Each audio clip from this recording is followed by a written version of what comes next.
only because you took a pause. Only because you took a pause. Only because you took a pause. Well, I just interjected, and I'm gonna give it right back to you, sir. I don't want to interrupt. I just want to make it clear. I'm not referring to movies because I agree with your point. I'm not referring to the movies. I'm just talking about just the community and the voices that we seem to elevate. Again, I'm not talking about all Black people do this. You know, for example, I was in a room not too long ago, a Black-led room. Somebody on the stage, a brother said, we need to teach our brothers to pull their pants up. You know, Black men on the stage went off. If Black women tell other Black women, keep your legs closed to married men or keep your legs closed until you're married, stop having all these babies out of wedlock, build up, you know, do better for yourself, you know, don't depend on the system, you get attacked, right? So what I'm saying is we seemingly elevate the most ratchet behaviors and voices, right, and social media is evident of this. We don't see that in other cultures. Right? I'm not talking about the movies, sir. Thank you. Go ahead. Hold on, let me respond. I still got to disagree with you. Sagging came from skater culture. So why is it an issue with how Black kids dress and there's not an issue with how white kids dress? We're in a country where they promote the propaganda of transgender. Transgender's been, who's behind the transgender movement?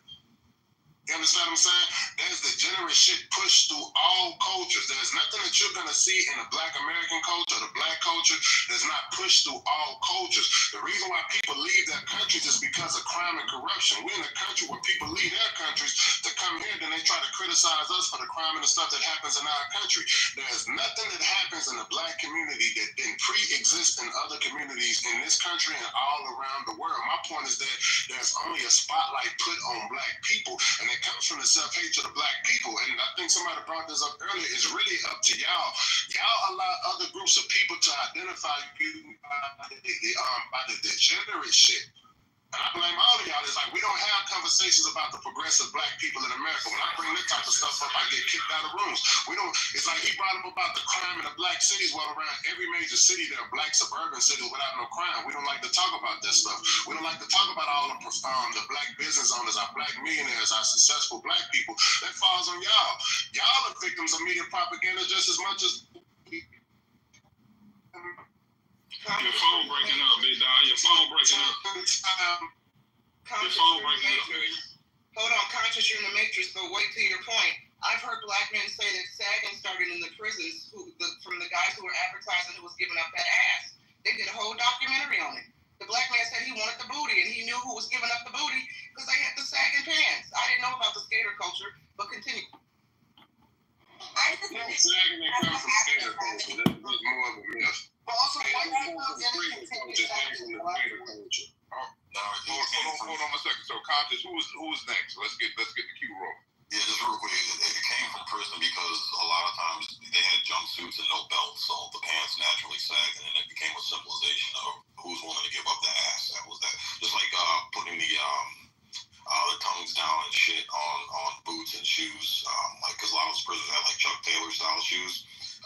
Flipping the tags, the tongues down and shit. So it didn't come from skater culture. It came from prison act. All right, give me 30 seconds. Sagging didn't really hit our community until really like the early 90s. So it couldn't have come from prison culture because how long have we been in the prison system? It came from skater culture, from the baggy pants. We didn't even have baggy pants in the 80s. The baggy pants just started coming into the 90s with the wide legs. It came from skater culture. So that's not true because if you look at skateboard culture, look at the 80s, 90s, like Rodney Mullen.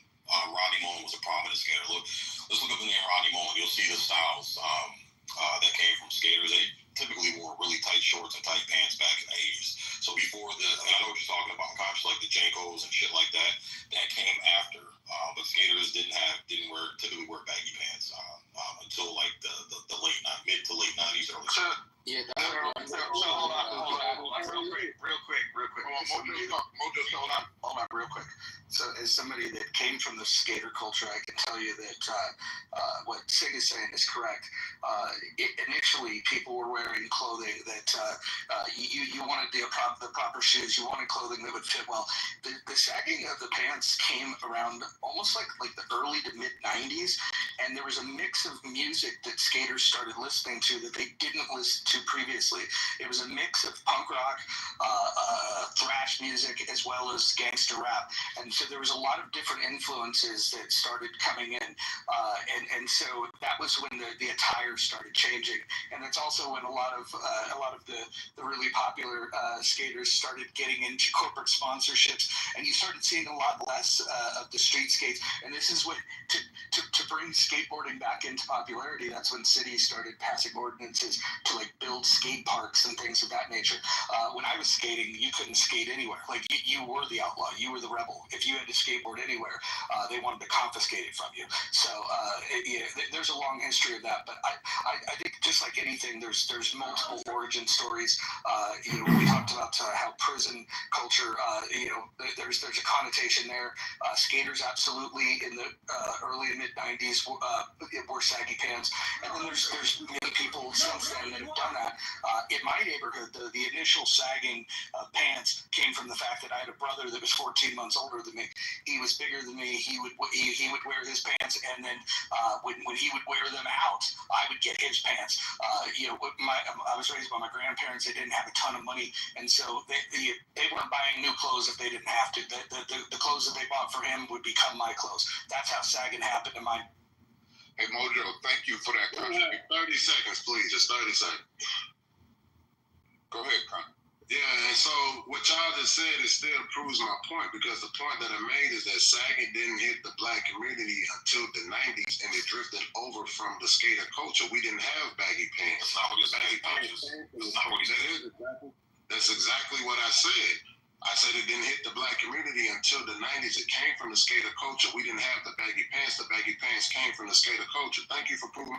Hey, look, Mojo acknowledged that there are multiple origin stories, so I don't think it's worth the bog the conversation in the room down to the specifics of I mean, it was also the Latino culture, but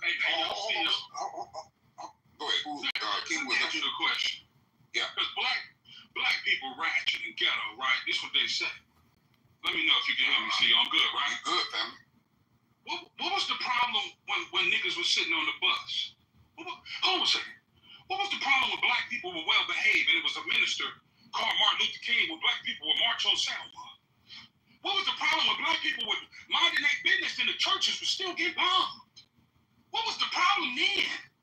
Now you got a bunch of kids who saying, fuck that. I ain't my ancestors, nigga. You got me fucked up.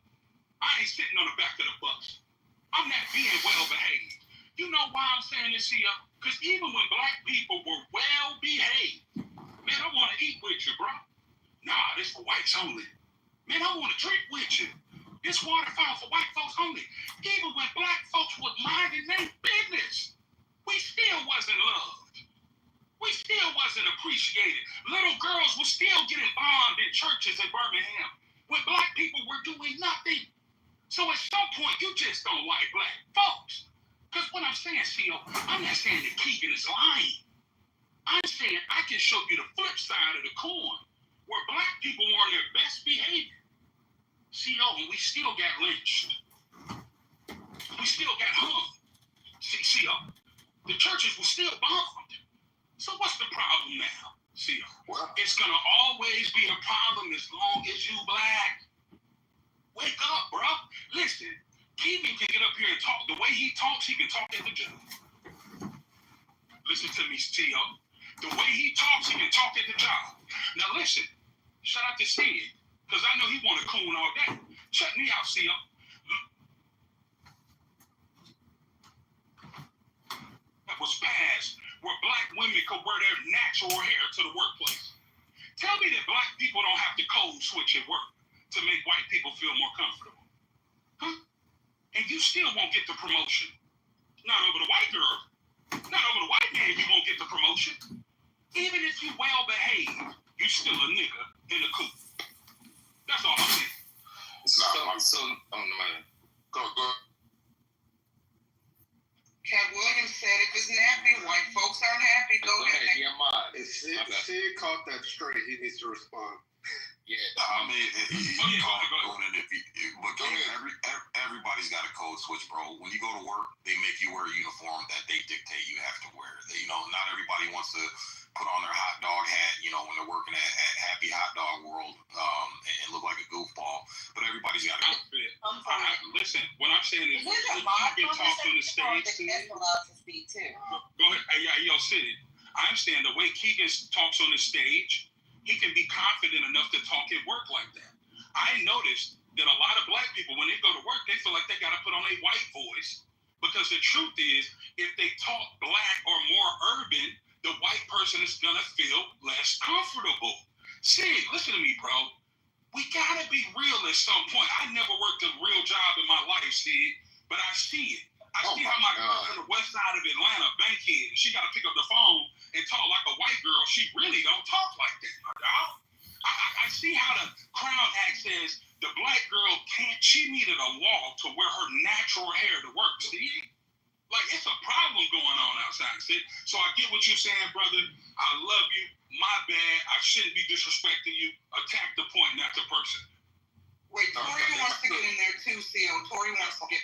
Yeah, I'll go after Tori. Yeah, so I heard the person say, is this a mod conversation? We went back and forth.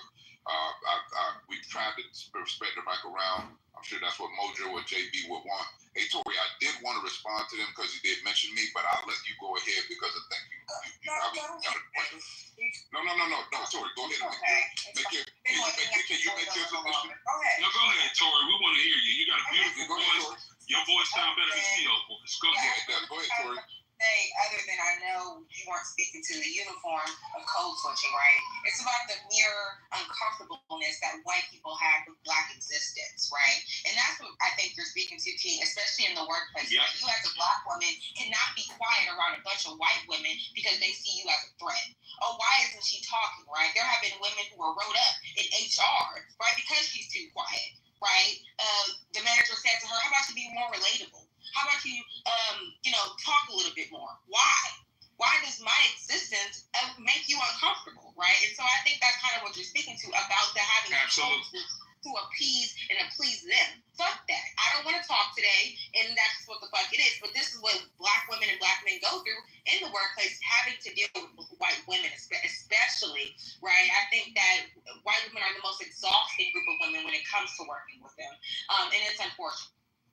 And I'm sure, Tori, you don't mean... Hey, and Tori, I'm sure you don't mean every white woman, but in the context of who you're describing. Majority. I'll say majority. See, here he go trying to clean it up. See, you the problem. See, y'all let her...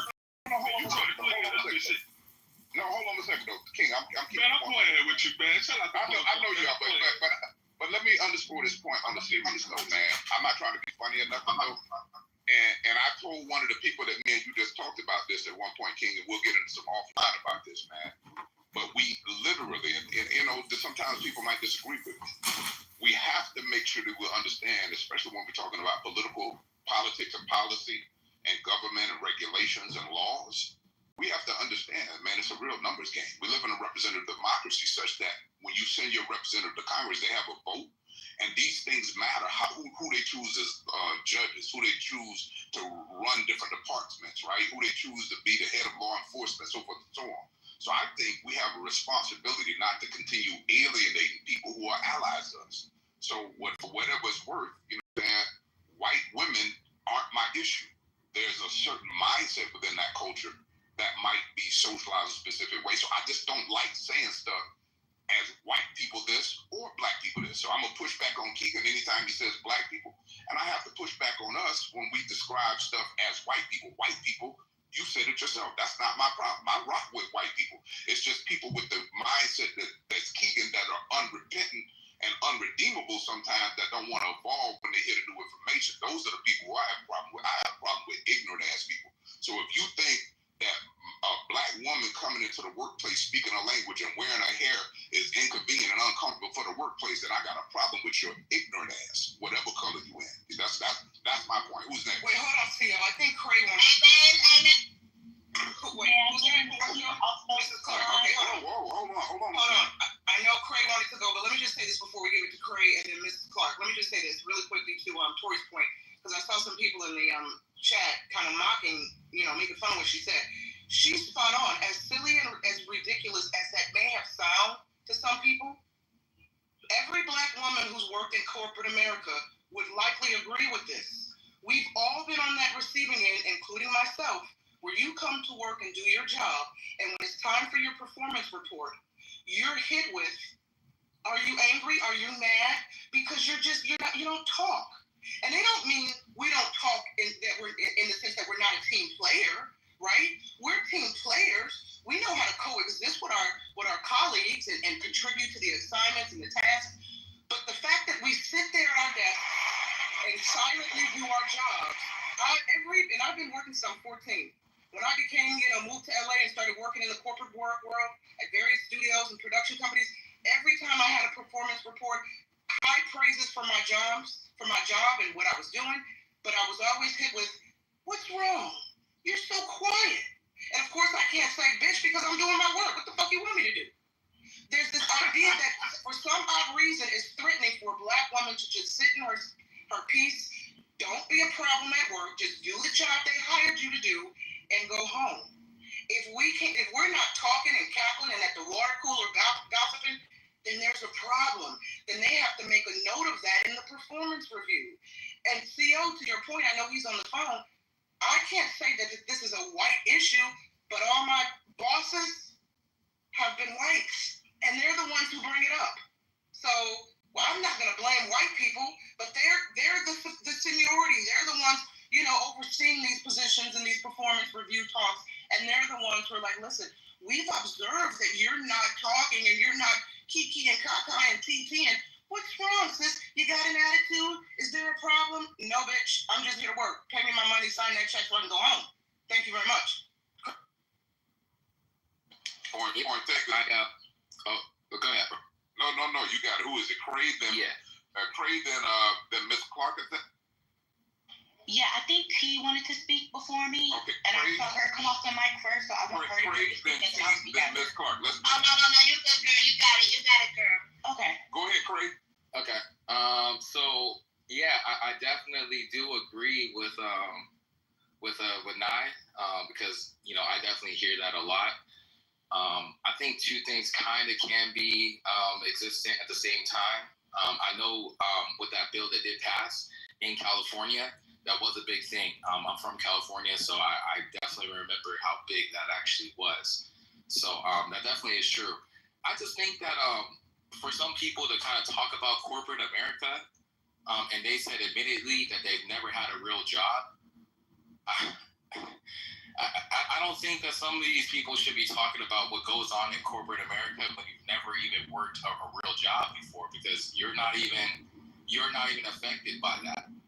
Like you're not affected by that. If you've even had a real job, you would even have to understand that when you go to a real job, you can't conduct yourself a certain way. You have to fit within the norms of that job, and you can't act the way how you would typically want to act. Craig, who are you? Yes. Now, Who are you referring to with the real job part? King. He said in his rant that he had never worked a real job. Yeah, I don't think you understand the context of what King was saying. He's speaking something different. But go ahead with your point. Yeah, and I would like to respond, CEO, but I want you to respond for me. So go ahead, Craig. Yeah, because I don't know, when someone says they never worked a real job and they talk about what's going on in the job world, it's just kind of fascinating. Hey, Craig, you're missing the point. Craig King is a boss. He's hired people. So he's just saying he has to work in a traditional job in a traditional way, but he's hired people. He's probably full-time working twice as much as you. But go ahead with your... No, not twice as working as me. I travel for a living. I travel for my job. Oh, dude, no disrespect, man. Sure. I would like to respond. Yeah, because I definitely do very great. I travel. On top of that, I'm a military veteran. There's a lot of different things about me that I actually do. Thank you for the Yeah. So I mean, I would never be able to be in the same position as a king. Let's give you 30 seconds. No, but I'm done. But go ahead. Okay, so I was going to ask him if he was a stewardess until he said he was in the military. Yeah, and thank you for your service. So I don't have to smoke crack to know the effects. I find it funny that the black men in here that have worked traditional jobs will sit here and coon and act as if the black women are wrong. They speak about their experience in corporate America. Even if I did work in corporate America, I wouldn't be a woman in corporate America. But I've been with, but I'm with a woman that's in corporate America. And I empathize with what she goes through. So I get on the stage and I talk about what she went through. And even when the sister began to speak, They laughed at her. She told her experience. Surely she truly goes to work. Surely Nye worked in corporate America. But even as the black queens sit on their throne and begin to speak, look how you discredit them and prove their point. Black men, we have to wake up too. Because you work there, but you won't talk about what goes on, will you? Because you don't have the heart. But shout out to you and thank you for your service. And I think that I said that black women didn't go through that. No, hold on a second. Great. Hold on a second. Let's go to Miss Clark. We'll come back to you, Keller. Go ahead, Miss Clark. Yeah, I'm sorry. If you hear me clinking, it's because I'm cooking like a mid-afternoon breakfast with family. It goes beyond just corporate America too. I was in the military. Quite literally, when I first got to my first duty station, when I did my 6-month evaluation for my PTR, like just getting there, that little initial thing, I got docked on my EPR because I was not social. And quite literally, my sergeant stood there and said, it's not that you're not nice. It's not that you're not professional. You're an amazing worker. It's just, you do this thing where you come in and you do your work, you speak to people. He was like, don't get me wrong, you speak to people, but you just do your work and you go home. And I'm like, yes, what else do you want me to do? And he's like, well, I just feel like, you could be more giddy, more social. And I'm like, so you want me to focus on interacting with people instead of getting the work done? And he's like, no. I still want you to, just make time, like have conversations with people, like ask about people's families, talk to people about your family. And I'm like, no, I'm not gonna, I don't know you guys. Like, granted, yes, I've been here 6 months, but I don't know y'all like that. I'm only in here to work and get my stuff done and go home. It goes well beyond just the corporate. Even when I first got my first job as a cashier and I was working, one of my evaluation EPRs, they still said the same thing. Oh, you're great. You scan people out. Your scan times are good. We haven't had a single complaint about your customer service. You're really nice. You're really attentive. It's just, you don't talk much. You kind of just sit and look at people. And I'm like, yeah, because I'm trying to figure out who y'all are or what you're doing. Like, this is a common thing that black women go through. Like, it is something that black women go through where even if, like I said, you can be doing your job to the utmost of your capabilities, they'll still want you to be social. I could be sitting and doing my work, and I distinctly remember times my sergeant would come by and touch me and be like, hey, are you okay? And I would be like, yeah, what's going on? And he'd be like, oh, no, it's just, you're just doing your work. And you're just quiet. And I'm like, yeah, I have headphones in. I'm focusing on getting things done. Is that a problem? He's like, no, it's just, I would have swore you were mad. And I'm like, why would you think that I'm mad?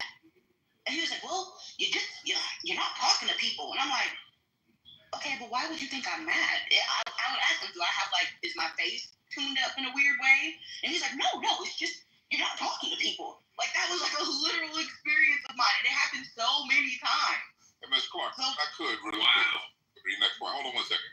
I thank you for your service to the country, Mrs. Clark. I'm so mad that you have to deal with that. But I just got to address a point. There was somebody that put a thumbs down and then a laughter on Ms. Clark while she was telling that story. Is that person on the stage, or does that person want to reveal themselves? Because I really want to know when she was sharing the first part of her lived experience about what she was doing while she's working on defending the country, and what would make somebody put a thumbs down on that? Does that person want to speak? Is that person on stage? Well, look at the remarks in the comments too. It's quite jarring. It's black women are damned if they do, they're damned if they don't. If we're quiet at work and just do our job, then it's a problem. And if we speak, then you're too loud and you have an attitude. It's so strange. Someone in the chat said headphones at work is ghetto. Listen, sometimes you have a job where you have to put on headphones so you can concentrate, especially if you're editing, if you're writing, if you have to transcribe something. Sometimes you're trying to drown out the noise in the background. So now, if your job requires you to put on headphones and you're black, then it's ghetto. Yeah, and I did transcription. Like, I don't know about y'all, but I work histology.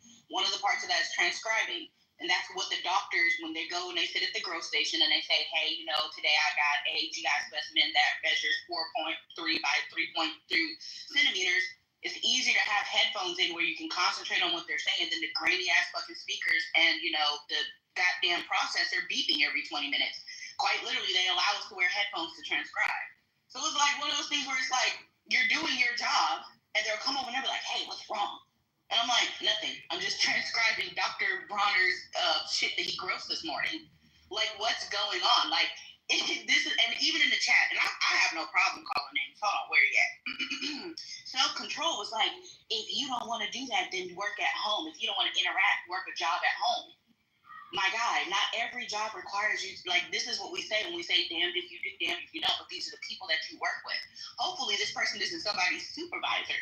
Because as we're saying, it's not that the job's not getting done. It's not even that the job's not getting done well. You're putting out immaculate work, but because they feel like you should be performative for them, it's a problem. And you know what's also interesting, and I hate to be this person, but it kind of reminds me as well about Black men not telling Black women to smile, right? Because the sheer uncomfortableness of your, I guess, just bland face in public is uncomfortable. So I kind of can see where they may have gotten it from, because it all just brought up these different things. Like, I deal with that as well. It's like, Black men, not to smile, and you just not even probably having an attitude. You just probably thinking about something that is showing on your face, and so I think all that shit kind of plays and goes together. Wait, hold on, really quickly. Hold on 1 second. Let's get a cue. Who? Go ahead. Who said? Let me just say really quickly, why do we have, to a point that was raised, why do we, when we come to work, and this is for everybody, black, white, male, female, when we come to work, why do we have to personalize our experience with our coworkers? Why do I give a damn what anybody's personal life is like? Because you know what that does?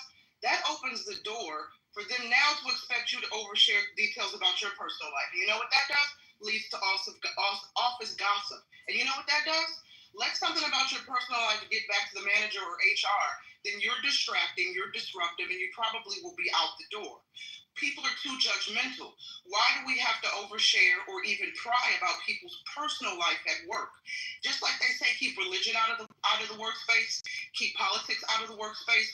Why do I now have to come to work, do my job, and then check in with my coworkers' psyche in their personal life? Are you okay? What was your life like? What did you eat last night? Where kids going to school? Did you go to church? Nobody gives a fuck. No, and everybody in the chat who thinks, y'all don't care. Come up on the stage and tell us the last time you went to work and started a Q&A session with your coworker about their personal life. You don't do it. No. Well, here's the thing. What's wrong with being personal? You please, and Leroy to the queue. Thank you. Who wants to jump on the queue? Yeah, Leroy. Okay, go ahead. Hold on a second. Let's make sure that we're respecting the ladies while we're on this point. Was there any lady that didn't get an opportunity to add on? Somebody said quickly, what's wrong with being personal? Describe personal. If I come into the job and say, hey, so-and-so, good morning, how you doing? Did you catch that movie over the weekend? Right? Did you watch the season premiere of that new show? What did you think of the score of that game last night?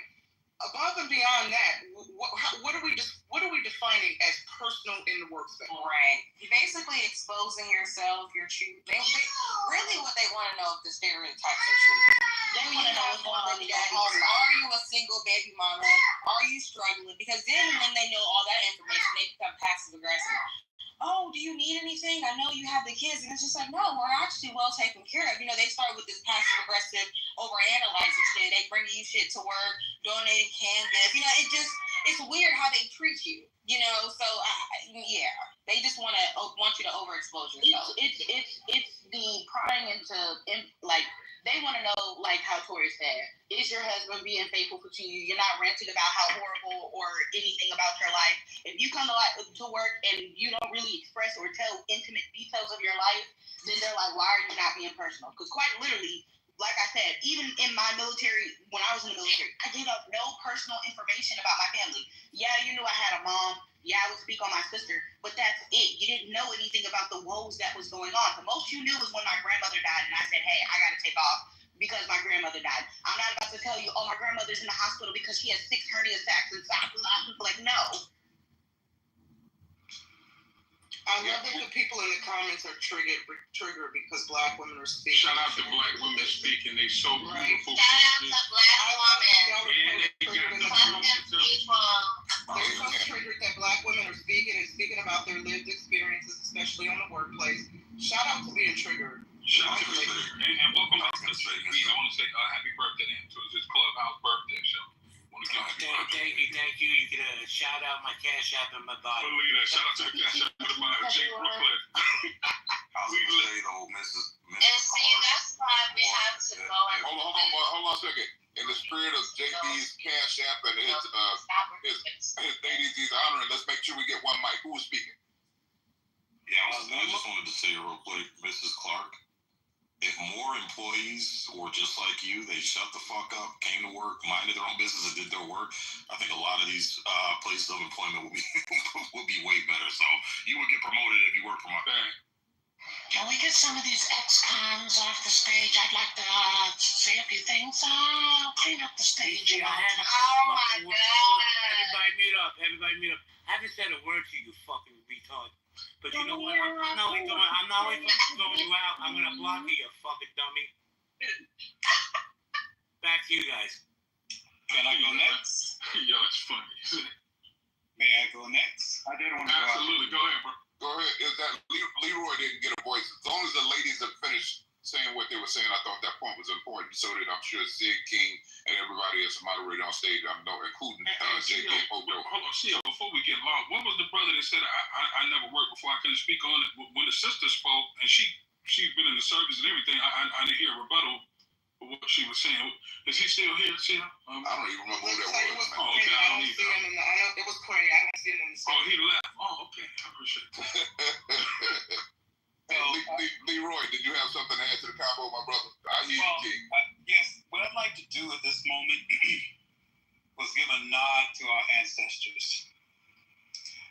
I made an agreement with my ancestors that I would join the universe in making them so proud for what we have accomplished and for what we have become. Juneteenth started in 1865, but in the 1800s, we had tons of Black businesses flourishing that service white and Black people. Let's go back to 1672. During the period of revolts, we know in Virginia that fugitive slaves and small armed bands raided nearby towns hoping to convince others to join them. 1712 in New York City, slave plot rebellions. Stony South in New York. Why is that important? Because Abraham Lincoln said, I'm only going to free the slaves in the state of rebellion. If I didn't have to free one slave, I wouldn't. Let's go to 1829. Education was fed by slave owners because slaves might read of their natural right.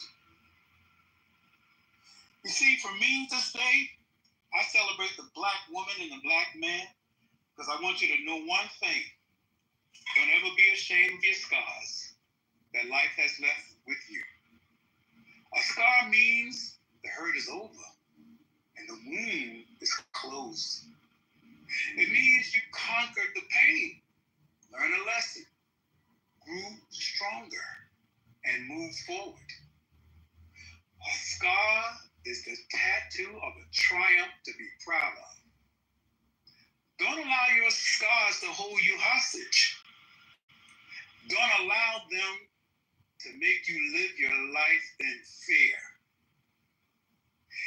You can't make the scars in your life disappear, but you can change the way you see them.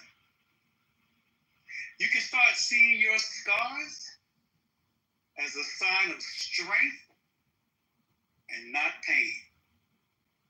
Stay brave, stay fierce, and remember, your spirit is already free.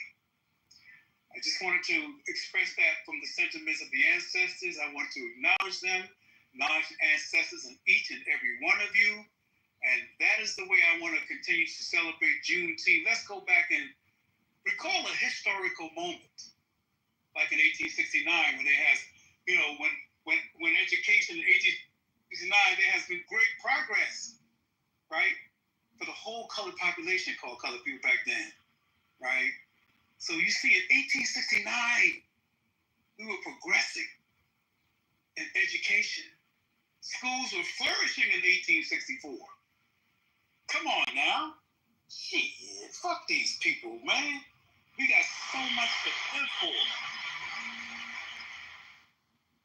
Hey, for whatever it's worth, good and bad and different, let that breathe before y'all put the hate back on it. We're allowed to celebrate our day, and that was such a beautiful message. Let that breathe. And the church need amen for that, though.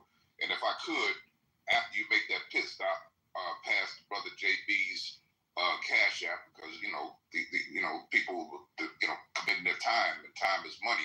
Thank you for hosting the room, JB. Thank you for your addition to me learning who you are, Mojo. But also, after you guys make that pit stop by his cash app, man, stop by and Google Leroy Campbell, man, because, hey, don't put me out there, Leroy, but Leroy, I have his art on my wall. He's one of the most prolific artists of the culture of the world, and his art speaks to this existence and this reality. And I just think he's been an incredible human being, just through and through. Wait, is that the Leroy that's on stage? The Leroy that's on stage is a world-renowned... I had no idea. I've spoken to this man 50 times. Good dude. Get it, Gio. Leroy is nothing but the truth, JB. I literally have his art on a wall in one of my rooms and have met him several times on a cruise that we frequented, for whatever that's worth, man. So, mad respect for you, Leroy. Hey, Leroy, I'm going to inbox you. I actually tried to find an old number that I had and text you when I saw you on the app last time, brother. But thank you for being who you already are, always been, man, my brother. You know what I'm saying? Be love and blessings, man. That's what we do. All right, say less. All right, anybody else want to add to the conversation in the spirit of Leroy? Can we have a 5-minute moratorium in this room on hate and just speak on anything that could be productive or positive about this day that he just spiritually uplifted? Anybody want to add that before y'all jump back into the traditional hate mantras and all that kind of stuff? What he was. Right. Before we go to that. No, I'd just shout out to everyone related to, and also the people of Jamaica, just in general, and here's to getting rid of the monarchy and getting in the proper republic, hopefully by the end of next year. And thank you so much, everyone. Everyone's so lovely in this room. It's really, really nice. But I'm the loveliest. And yeah, otherwise, power to the people, I guess, yeah. I would like to respond to Miss Clark because I was one of the people that reacted with the laugh emoji. And it wasn't because I was laughing at your story, Miss Clark. It was because it deeply connects with me.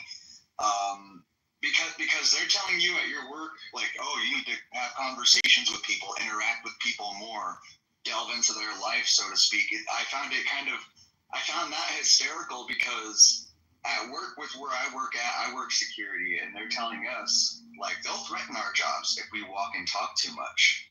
If we walk and talk to each other too much, they'll threaten our jobs. And I'm just thinking, wow, look at the contrast between these two. Like, they're kind of getting on her case just because she's not talking.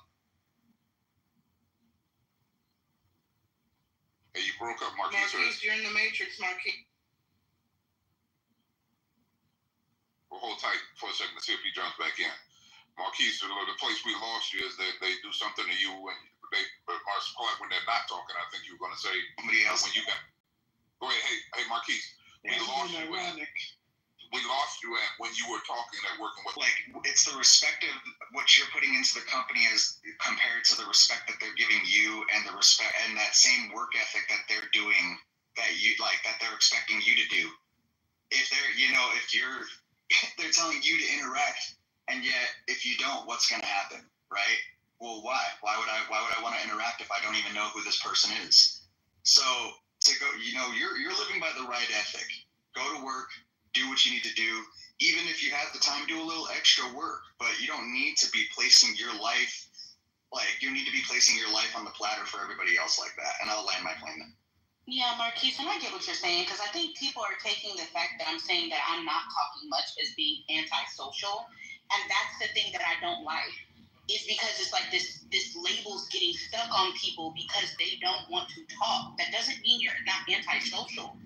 Like, we gotta stop that. And that happens to Black women a lot, especially when we speak. Oh, you're not fun to get along with. Oh, you're antisocial. No, I'm very social. I'm just not giving you everything. It's like there's no balance. Like, I don't think that the people understand that there are people who can operate in balance. I can be social. I can be nice to you at work.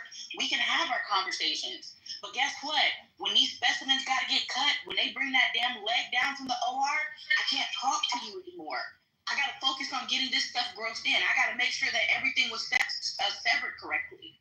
I got to make sure the transcription gets in. That there's a time and place to ha-ha and kiki, and then there's a time and place when not to. And I think that people have forgotten that, especially in workspaces. Because don't get me wrong, it wasn't just, like, that's why I said it's not just corporate. It wasn't just the military that I experienced that. Even when I got into the outside world, people would be like, oh, when you do your work, you just lock in. It's work. Why would I want to get distracted, especially dealing with patient care? Like, that's the one place where I would think that I need to focus the most, at least. Hey, I'm not going to talk to you while I'm doing this goddamn FNA, and I got these needles in my hand. I'm going to focus on doing what I got to do. Now, once it's done and we sit in the break room, yeah, I'm a kiki with you. We can talk about, you can tell me about your kid's soccer game and everything. You can show me the pictures. But right now, while I'm at work, when I got these special things, when I'm sitting up here cutting on this microphone and I'm at this embedding station, I ain't got time to talk to you. I can't remember the exact word, but there is this kind of, it's always been there, especially with Black women. But it's just this kind of this weird, disgusting kind of thing where I think you're expected to be, and I can't think of an easier word, but I guess digestible and easy for the person. The other people, I'm not saying. Hey, Alaska, can you explain that, please? I'm trying to think.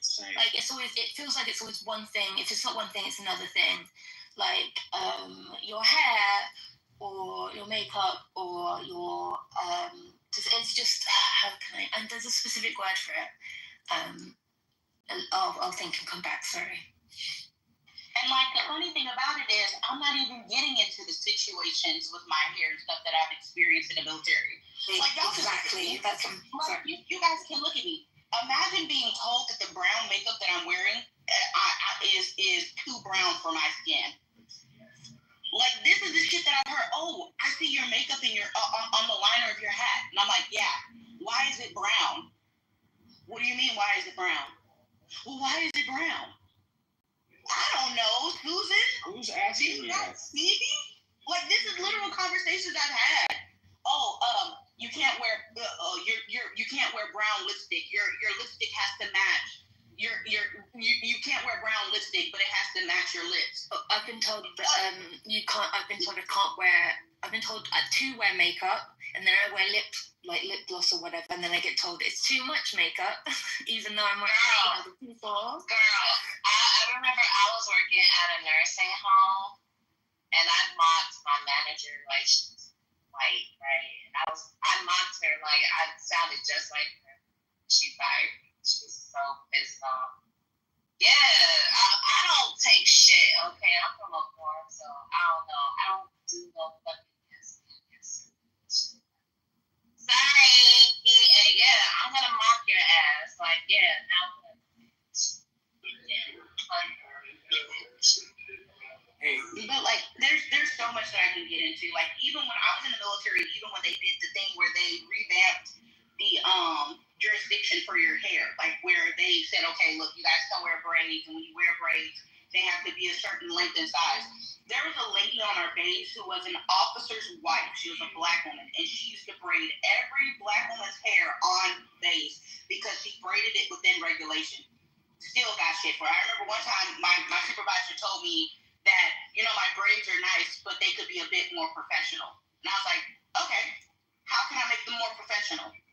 Couldn't tell me. And I'm like, you say my hair can be a bit more professional. I'm asking you, how can it be more professional? But you can't tell me how it can be more professional. It's like crazy shit that we would deal with. And then he was like, I feel attacked. What do you mean you feel attacked? You said that my hair was not professional enough, and I asked for ways to improve it, or what are you seeing that's making my hair unprofessional? You can't tell me. Like, this is shit we deal with. Exactly. And then when we try to act like them, they get upset too. Like, it's like we can't win. Like, what do you want? What the fuck do you want? Hey, ladies, that's because it's tough for white people to exist around melanin. I'm gonna just be honest, man. Like, that's bullshit. Even the frequencies, like black intellects, black music, black rhythm, black culture, all of it. You know what I mean? It triggers them in every way. It triggers them with a black man is smarter than them. It triggers them when we dance around them. It triggers them just existing to where subconsciously they're thinking in their head, I'm not racist, let me say something that's not racist. And you're just chilling at work. And they end up saying something racist anyway. It's something that we do just by existing. But Othello, you don't mean that. A constant stream and loop. Othello, like, let's take, JB, if you look at his PTR, he has white skin, and he celebrated this room and then advocated for us. Mojo came off the mic, and he went hard and shut old boy Keegan's racist attitude down. Damn, they're better than most of the people on stage for it at Westworth. And not trying to be funny, Anthony has a different perspective than most of some of the black people on stage. So I'm saying sometimes we talk about these issues and we use the tropes. I understand what you're saying, Othello. There's some that have been conditioned to be resistant to the beauty of our culture. But at the same time, the world literally celebrates the invention of jazz, hip hop, and all these original music and art forms that we created. So whatever it's worth. So we just got to be careful how we speak. Let me just jump in real quick. And it's going to be a polarizing statement. If it don't apply, let it fly. But I've held enough of these rooms where I heard black people, not all black people say, we're not a monolith. Don't put us all in the same hole, right? Well, guess what, Othello? Not all white people are monoliths. We don't all think the same. What Mojo eats doesn't mean I shit it. So I just wanted to say that. Well, JB, I thought you were Jewish. I'm Jewish Italian, but what my religion has nothing to do with my that's me in the picture, bro. If I go to DMV, there's no Jewish box in it. It's white, black, other. But what I'm saying is being a Jewish person, right? You're not in the majority. Naturally, you're in the minority, so you understand struggle and you understand having gone through a Holocaust. Well, hold on, Othello. My Judaism has nothing to do with my struggle. My struggle is my lived experience. There's a difference. Right, but I'm just saying, because of your culture, because of your lived experiences, right, and being a minority, naturally, I think you can connect with other minorities. See, that's where we disagree. I don't see myself as a minority. First of all, I'm going to say it's a polarizing statement. I'm a different type of Jew, man. I got tattoos and I eat bacon. So you fuck with my community, that's when I stand up. I'm the Jew that they call when shit hits the fan. But I don't live the life that the other Jews live. I live my own life. I live JB's life, right? I respect what he's saying, Othello. But I don't see myself, and this is going to be triggering Othello, and I say respect it. I don't see you as a minority. I see you as a man that can do anything you want in this country. But I will say this: oppression is real. But I see you as a man first before I see your skin color. That's the truth. Okay. Yeah, and then that should be the North Star for everybody, man. If we're really talking about it, I don't want to get over kumbaya with the shit, but keeping it 100. Like, people are always saying, I want something specific for the black community, right? And I get that.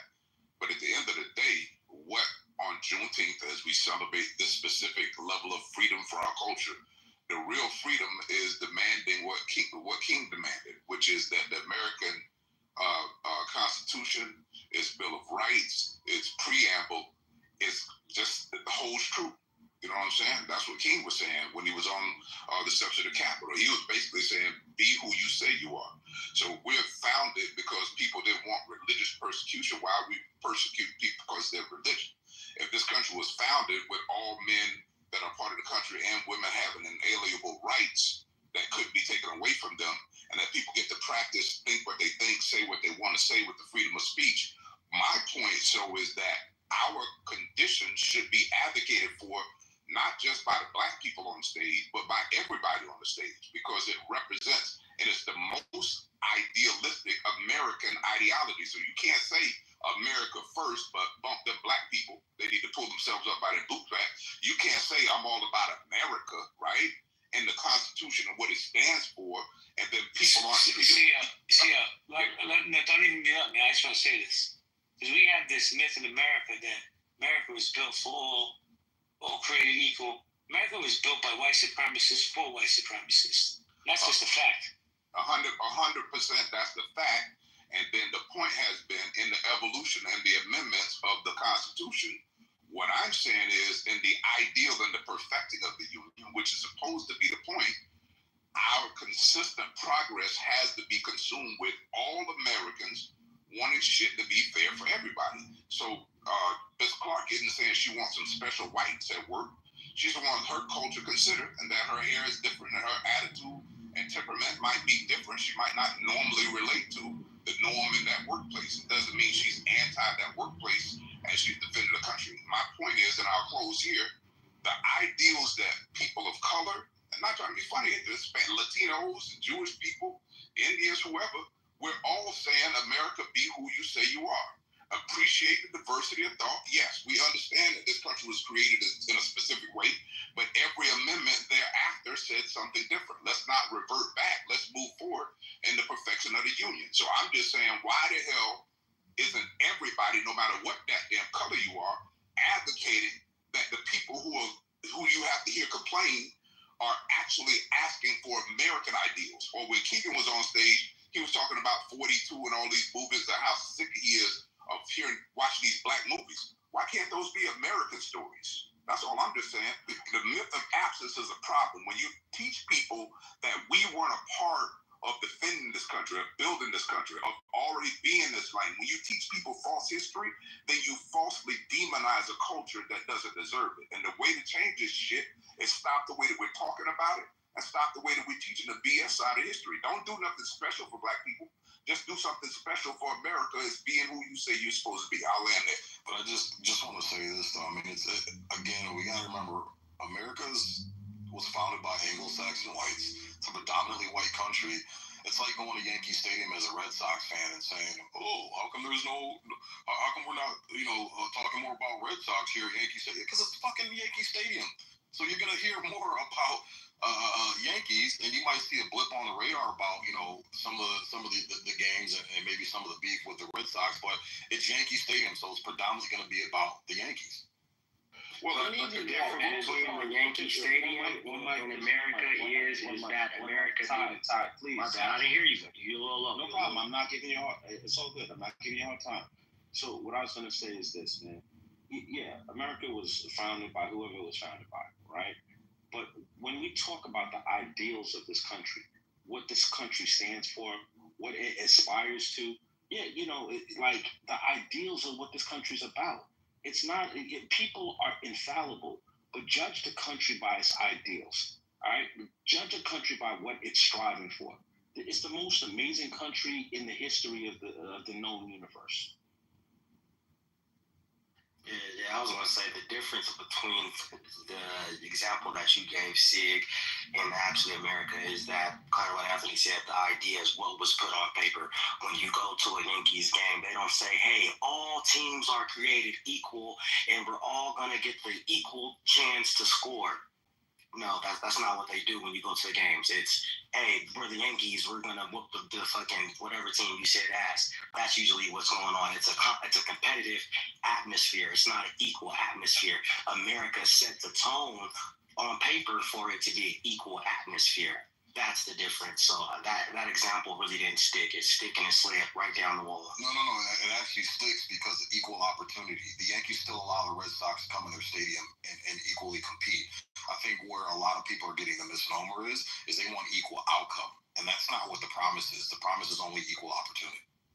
But the thing is that they agreed to compete, though. There was an agreement to compete. It wasn't, hey, I'm going to bring all these people over here and now force you to work, and then I'm going to take away that forced work and give you nothing, and then now tell you to go ahead and try to get an equal outcome as me. But I've already done up the scoreboard on you. You see, every example that you give, I can have another one that's going to equally combat it, even worse. So, this idea, this one real quick, Ms. Clark.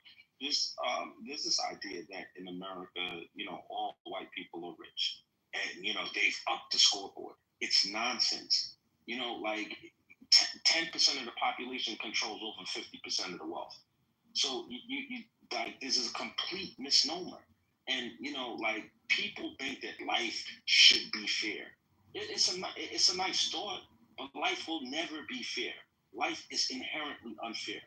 The best you can pray for is an opportunity. Anthony, that's the best you can pray for. Anthony, let me ask you a question, man. And I agree with you. Life is unfair. But do you think it's unfair for some people and more so than others? Keep it real. So I don't even understand the question, JB. I think it's either fair or it's unfair. And if this degree of unfairness, you're being obtuse. No, respectfully, I don't understand the question. JB, everyone that I know that's doing well, it's because of their choices. Everyone that I know that's not doing well, it's because of their choices. In this unfair environment. I just don't understand the question. I understand the question, Jake. What do you think, Ken? Was it a bad question or was it an honest question? I think it's an honest question.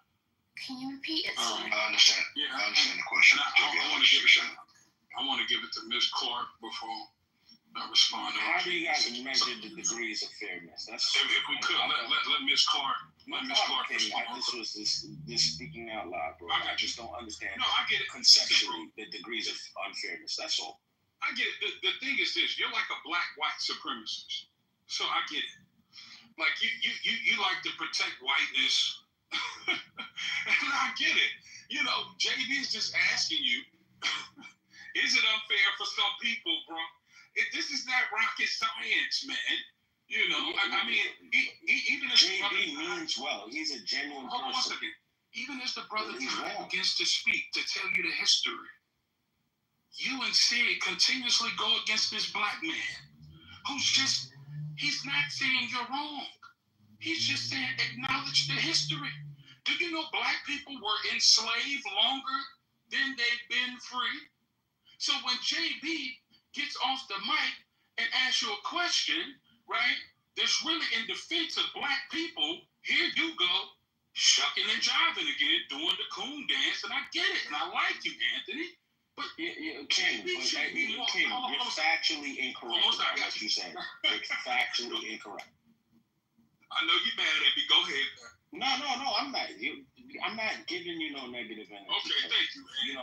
We're good. I'm just saying to you that you're factually incorrect. That's all I said. I feel like at some point, black people feel like they gotta deny their truth to make white folks feel comfortable. You know what I'm saying? But at the end of the day, it's like I told my girl, when JB stepped in the room, hold on one second, when JB stepped in the room, we already know he pro-Italian. He pro himself. For some reason, with black people, when we're pro ourselves, we always got a few niggas cooning for white folks who ain't trying to make you feel comfortable. JB gonna say his truth, bro. If it's between you and the Jewish man or Italian man, he gonna stand up for himself. For some reason, black people, hold on one second. For some reason, black people, bro, we feel like we gotta deny our history to make people feel comfortable. No, bro. It's unfairly weighed. We went through a lot of shit in this country, bro. I believe it's a beautiful country, bro. It's a beautiful country. I like what's going on. But we can't deny the history and the black Holocaust. That's all we say.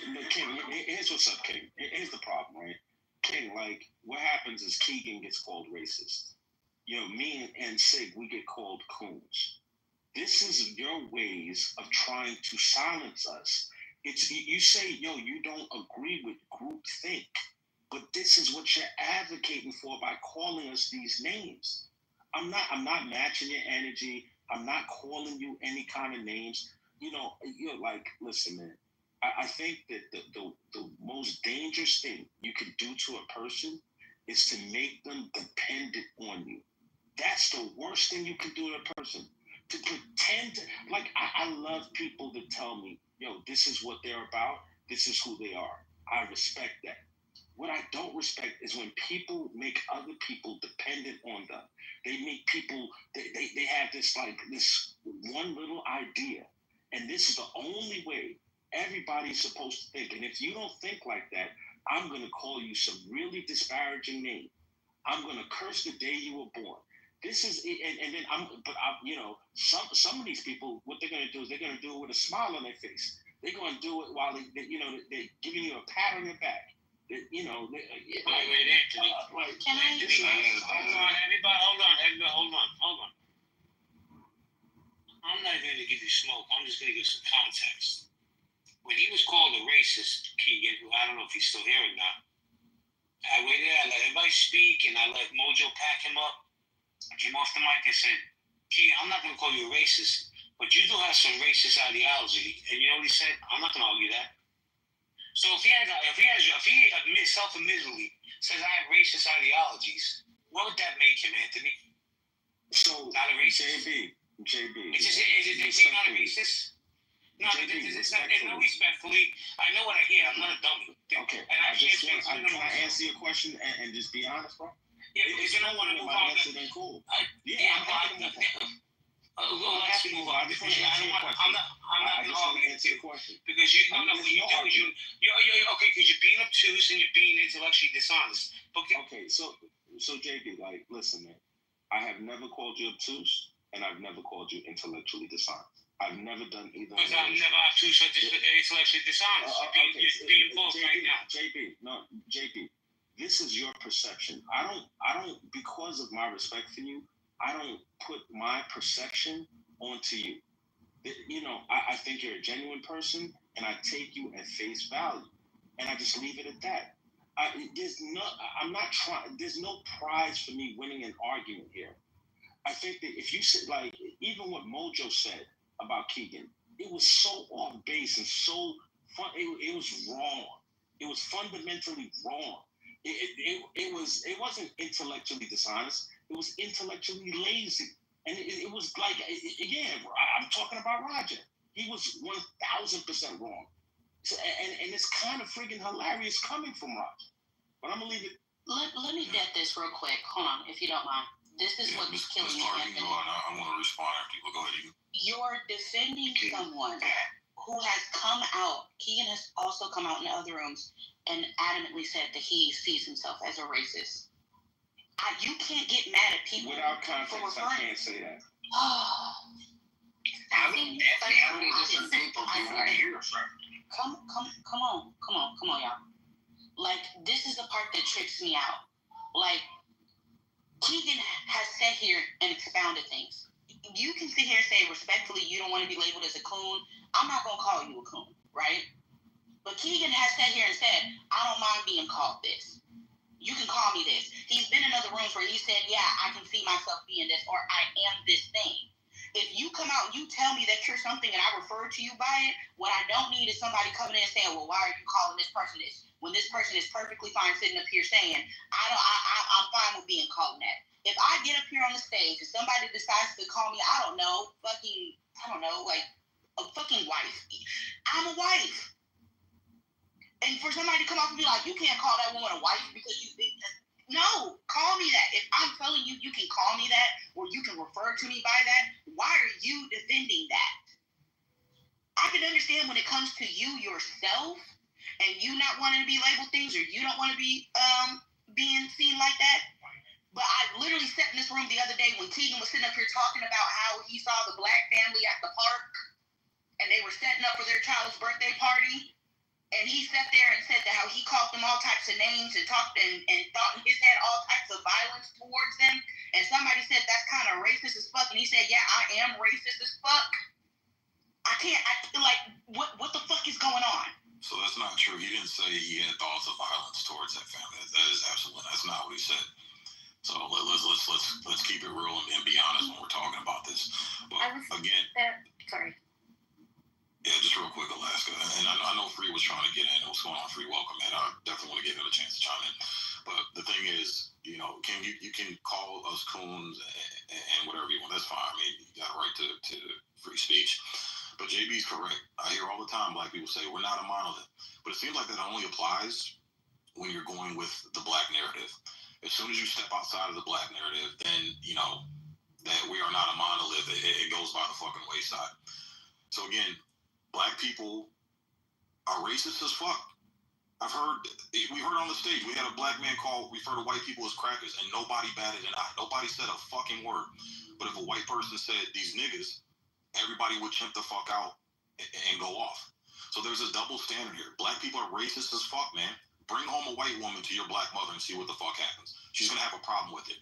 Not because she's a bad woman, not because she's an ugly woman, not because her hair is fucked up or her makeup's fucked up, simply because she has white skin and you're bringing her into a black environment. So if it's okay for blacks to be racist, it's okay for whites to be racist. And King, I'm gonna tell you something, bro. You can make whatever assumptions you want, but people do have their lived experience. I grew up my whole life hearing white people are evil, white people are racist, white people are gonna keep you down, this and that. And then I got around whites, and they did nothing but embrace me.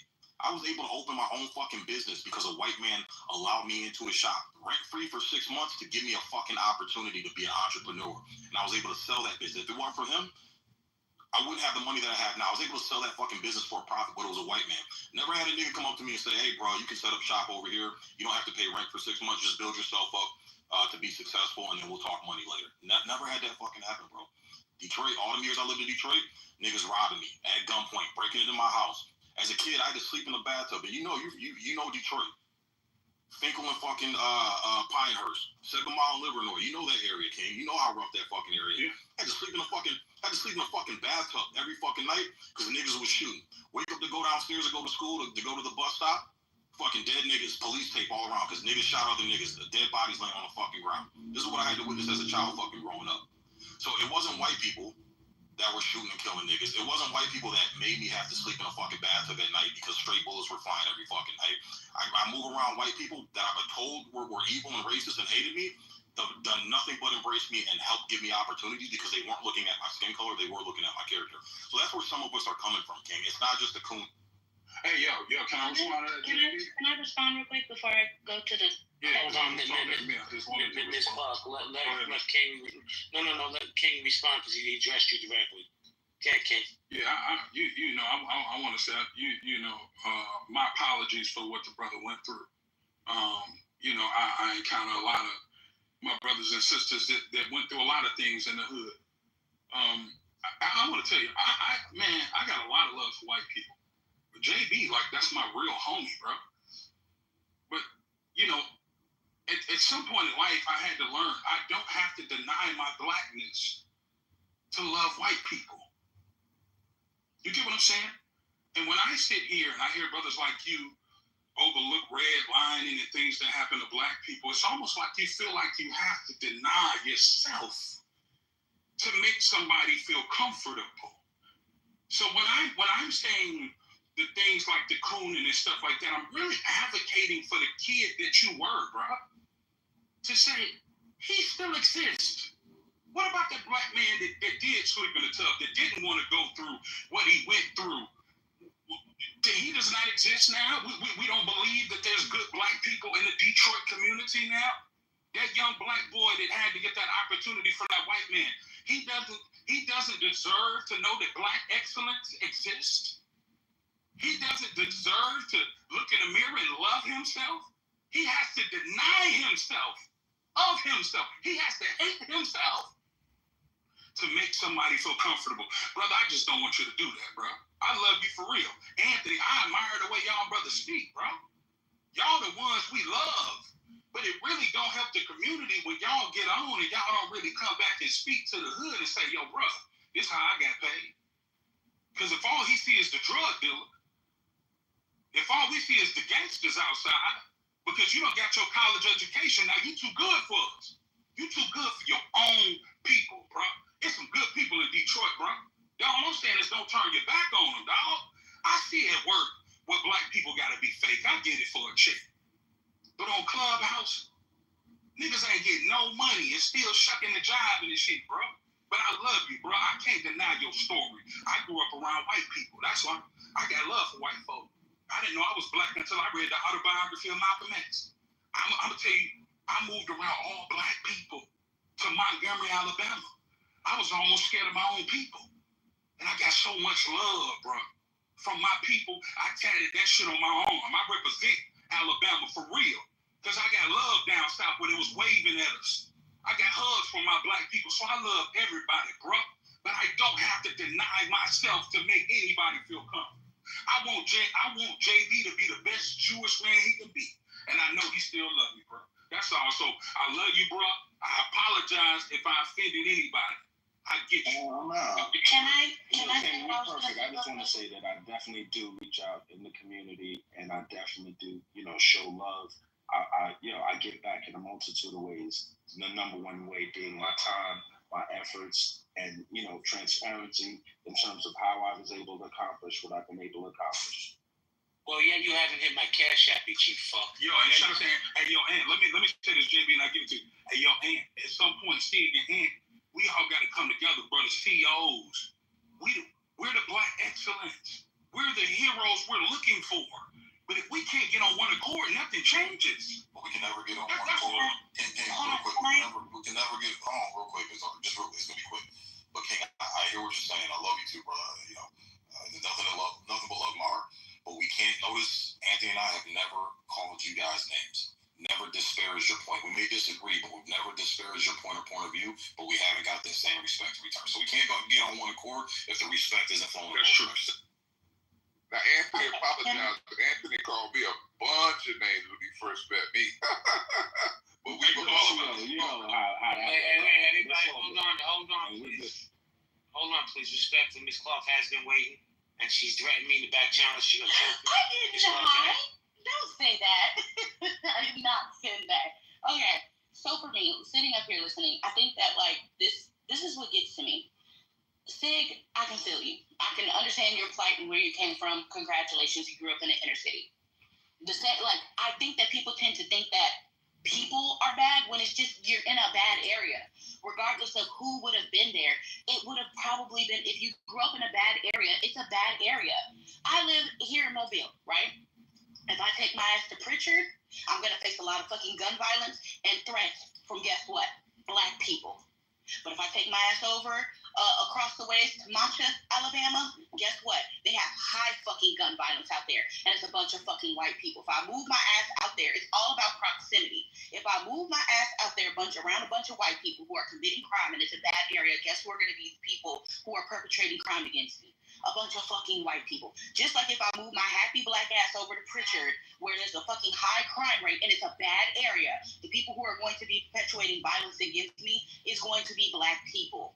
It's like we gotta stop trying to say, oh, well, I live in a bad area, and because I live in a bad area, the people here are this, so therefore they're the ones perpetrating or being this. No, if you would have moved anywhere else to a decent, there are decent black neighborhoods out here that have no violence, just like there are decent neighborhoods out here with white people, right? And granted, I can understand, yes, now your parents probably shouldn't have drilled into you realistically that, oh, white people are racist, all this other shit, They could teach you to be cautious, which is, I think, what it's like the pendulum. We swing too far to the right, we swing too far to the left, a bunch of overcorrection, right? But at the same time, I'm just sitting here and I'm like, we gotta stop doing this shit where we're like, oh, the only people who did me bad were black people. Sir, you grew up in a bad fucking area. And it just so happened that the people there happen to be black. If you moved your ass into an Asian town area full of fucking crime, guess what? The Asian people are going to do you just as fucking bad. Well, let me check it in. Okay. 2 seconds. I gotta go. Happy Juneteenth to everybody. I'm going to hand them over to my mods. Sig, when you leave, just shut it down, okay? Thank you. Everybody have a great day, man. Listen, let me get to JB. Thank you, bro. Hit that cash app. Let me just say this. We had, maybe it was in the spirit of Juneteenth, I don't know. But we just had a conversation between King, Sig, and Anthony. And at the end of that conversation was apologies, love, and respect. That's amazing. That's what we need to do in these spaces. Have the discourse and then meet back in the middle with respect. Man, I love my mods. Guys, you soon. No problem. I know the mods, man, we kind of been hogging the stage. So I just want to say one thing to Miss Court, because I really like her. You know, I got to keep it real. When I was around all white people when I was growing up, my problem was black people. Even though it was only a few black families. Then I moved to Montgomery, the hood. And my black experience was good. I got a lot of love. But I tell you, when you deal with black folks who really from the mud for real, who really from the ghettos and really grew up in that shit, they talk different. A lot of them talk like Sid. Especially if they went to school or tried to make their way out, they really talk like that. Like my girl from the west side of Atlanta, Bankhead, the worst part, she talk kind of like Sid.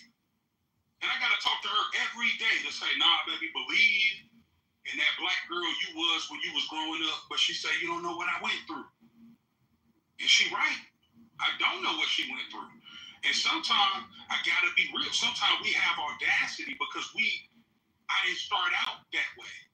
I was in Ohio around white people. Then I moved around all black people. They started out around all black folks.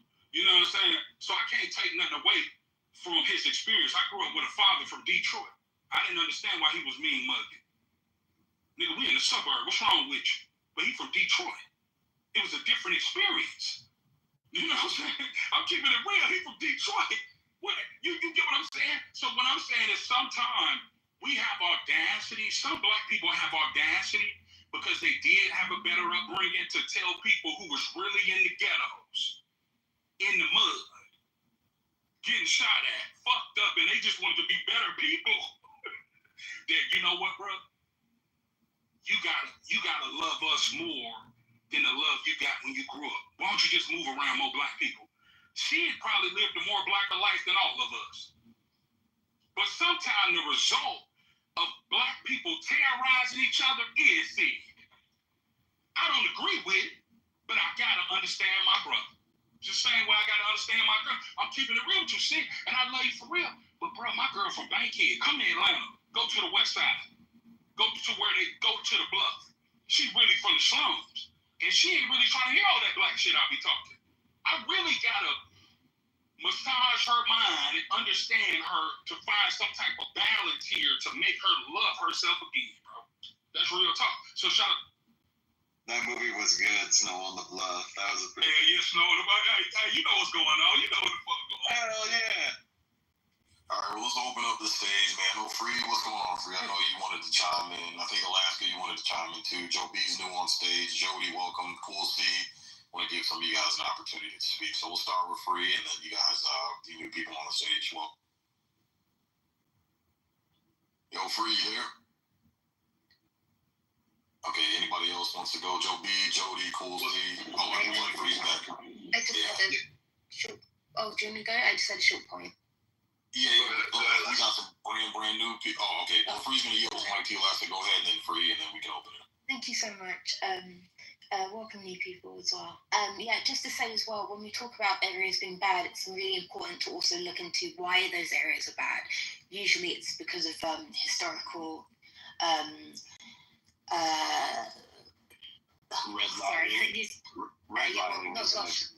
There's redlining, just completely going in and destroying whole communities. If we're talking economically, well, we know about Black Wall Street already, and also those areas are usually historically defunded as well. So there's a lot more to it. Hey, you know what I'm mad at? A white woman can get up here and say that shit, and black people, y'all won't even say what she said. Shout out to Alaska. Mrs. Clark was saying some amazing you things. denied the redlining, and Alaska came up here. Shout out to you. Yo, shout out to Alaska. I love what you just said. I never denied redlining. What I said is my grandfather who built the house during the redlining period because he was an automotive worker in Detroit and saved up his money and built that house. And my grandmother and her sisters and brothers who grew up through Jim Crow and redlining didn't complain about it, still got college degrees, still got fucking educated, still had full-time jobs and retirements and stuff like that. They weren't complaining about it, using it as an excuse. I just don't see why the modern day 2025 people now are using it. If the people who actually went through it didn't use it as an excuse excuse. That's my only point. But I got you, Sig, and I hear you because it's like it was a long time ago, and I was trying to get in when Anthony was here when JB asked him like if everything is fair no matter what these days, equal rights and everything, because I know Anthony has said before, him and I have agreed to disagree on some things, but he has acknowledged that systemic racism does still exist, and there was that glaring modern day example, Sig, during the pandemic, I think it was 2022 or 2023, Wells Fargo got caught. They got caught denying multiple black families who had solid credit, no criminal history, loans, and they paid out, whatever lawsuit. And I brought that up before, and folks have been like, "Oh, well, that's just one example." But it's not 1950, not 1960, not 1970. It's the 21st century. They would have kept doing it if they didn't get caught. So I'm not going to say families are getting. I'm sorry, Mrs. Clark, I didn't catch that. Navy Federal, the military bank, got caught doing the same thing as Wells Fargo during that time too. There you go.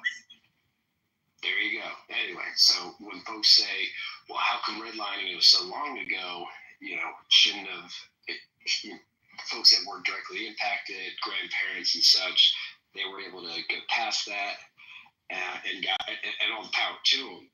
But the fact that these banks are still some part of their brains, and we're talking about powerful banks with executives making these decisions, are pulling these strings is absolutely wild. That's all. It's just absolutely wild. All right, Free. And to your point, Moose. Yeah, what's up, man? Just been listening in, man. It's hard to chime in. So, it's been a while since I looked into the case that we just talked about with the red line thing. So, long story short, the DOJ, Eric Holder, who was in at that time, they did change some of the laws about it. Long story short, it was basically the government just siphoning money out of these banks because they could. So it wasn't legitimate cases of them actually hurting people because there was no actual victims that came forward. They just found technicalities in the law to actually rob the banks. So the banks in settlements, which would happen, could even go to trial. In the settlements, the banks are saying that we don't admit any wrongdoing, like in most settlements, and they just paid the fine. So the unfortunate case is people use to make this argument for redlining is not legitimate. It sucks to be in this space with these arguments because the thing is that it's like it's almost no position of resolution. It's like we just want to get on here and bitch and say white people are evil, and that's all that needs to be said. So to your point, Siggy, you were saying we don't deal with a lot of shit our ancestors dealt with. White people have done a lot of fucked up shit, undeniable. We know the history, right? The point is, we come a long ways to actually move forward, to actually do a lot of shit. It ain't perfect and it never will be. But any little issue that comes about, we like to amplify because it's dogmatic at this point that we need to feel this cultural outrage about whites and blacks in this country and all that shit. White people so stupid they just sit back and tolerate the shit.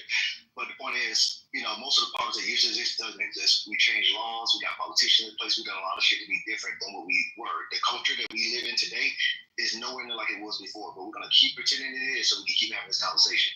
So a lot of times we sit here and be quiet because ain't much to say because the goal is not to actually have a solution to what we don't talk about this. The goal is to keep the conversation going. How did he get white people are evil out of there? I don't understand what's going on.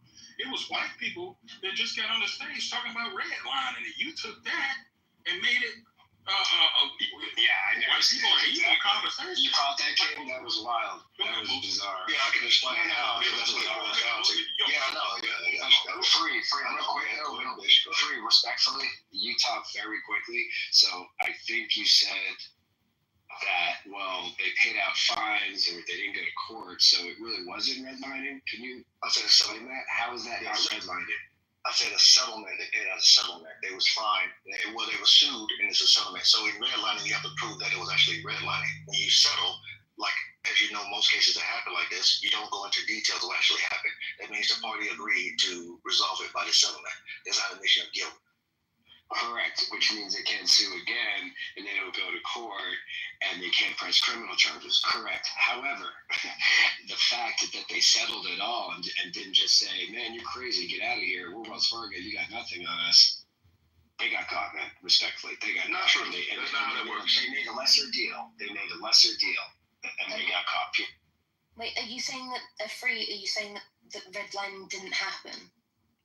We don't know because we wasn't able to see it. That's what I'm saying. So we can't make a positive claim or a negative claim based on that. And this is my There was a study by the Federal Reserve.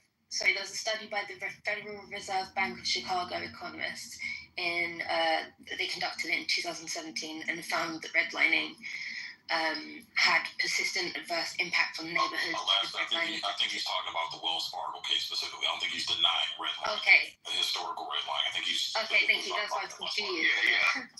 Specifically said that, in modern times, again, they changed the law in, I think, 2013 or something like that, and then they started applying it to the banks. That was one that was big with Citibank. And like I said, it's been a while since I looked this up, but they was pushing back because the bank saw, there was a lot of banks that got caught up in this. The bank saw that they were just using this to siphon money from them with this technicality. So what happened was, of course, they ended up settling. They did not make guilt, but they started pushing back because they realized that, hey, you guys are using this to just get money out of us, and there's no real victims behind this. So look into it. Like I said, it's been a while since I looked at it, but I'll go back into my archives and pull up.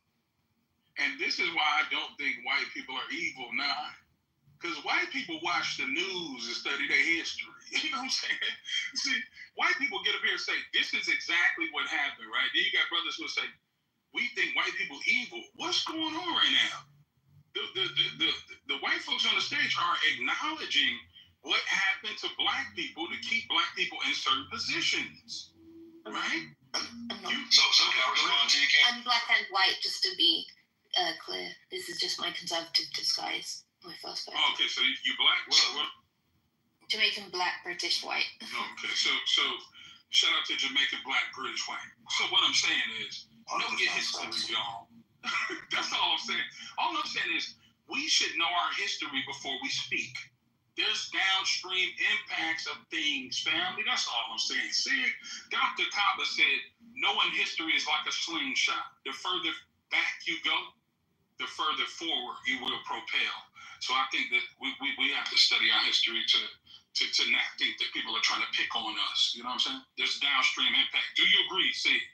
There's some downstream impact from the history and the things that black people went through in the past. I agree there is some for those who are directly involved, but the issues we're facing today in 2025, I don't think that's impacted because, again, directly after slavery, blacks had businesses, they had their own towns, they owned land. Like, my grandmother spent time in Harlem, and I remember hearing stories of her, and she was over there in the, she kind of helped orchestrate that Harlem Mosque with the Nation of Islam. That's why she went to Harlem. Because my grandmother's Muslim. I come from a Muslim background. Come on, dude. Yeah. She worked in, and she actually moved back to Detroit to help set up the mosque there. I used to, Malcolm's brother, Wilfred, his wife used to babysit me. Like, it's a long story. Oh, that's dope, dude. Yeah. So I got my family has ties with NOI back in the 60s when they were developing and branching out. Yes, sir. But I've listened to my grandmother, and even in Harlem, she was saying white folks came into our shit, patronized our businesses. We went over their shit. Yeah, there were certain rules in place. There was certain segregation in place. But even my grandmother was saying, like, it wasn't. Like, and this is why Malcolm X changed his whole fucking view. He ended up changing his view because he was on this NOI rhetoric. And then he was realizing, wait a minute, I kind of got told a lie. The evil shit about white people, it's not really true. And I've heard this account from my grandmother as well.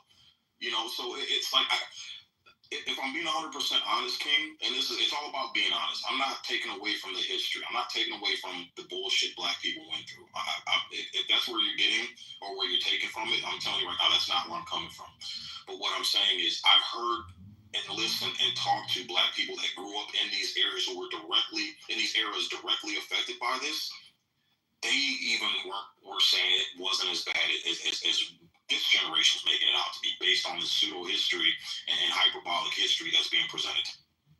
But the arrested development, right, is detailed in data. Like this is not something that you have a conversation with somebody. Oh, how did you live? Oh, how was it back then? Did you have a good childhood? That's bullshit, right? There's a wage gap, right? These are statistics. This is data. Right? It shows you what that wage gap is and where it's gone from point A to point B. And if you don't see a real significant change in that wage gap, there's a problem, right? So when people talk about systemic racism, right, and how you have institutions in the United States of America that have been in place since prior to emancipation, that have kept the corporate culture, right, of like racism, right, and impediments to Black upward economic mobility. That shit needs to be addressed. There needs to be actions taken to undo the harms, because white people who have not had the impediments, they've had access to resources, access to all kinds of benefits that were intentionally kept from Black people, right? They benefited. They've been able to propel themselves economically, right? Where Blacks have not. And not only Blacks have not been able to propel themselves economically, but they also have inherited, right, the negative impacts, right?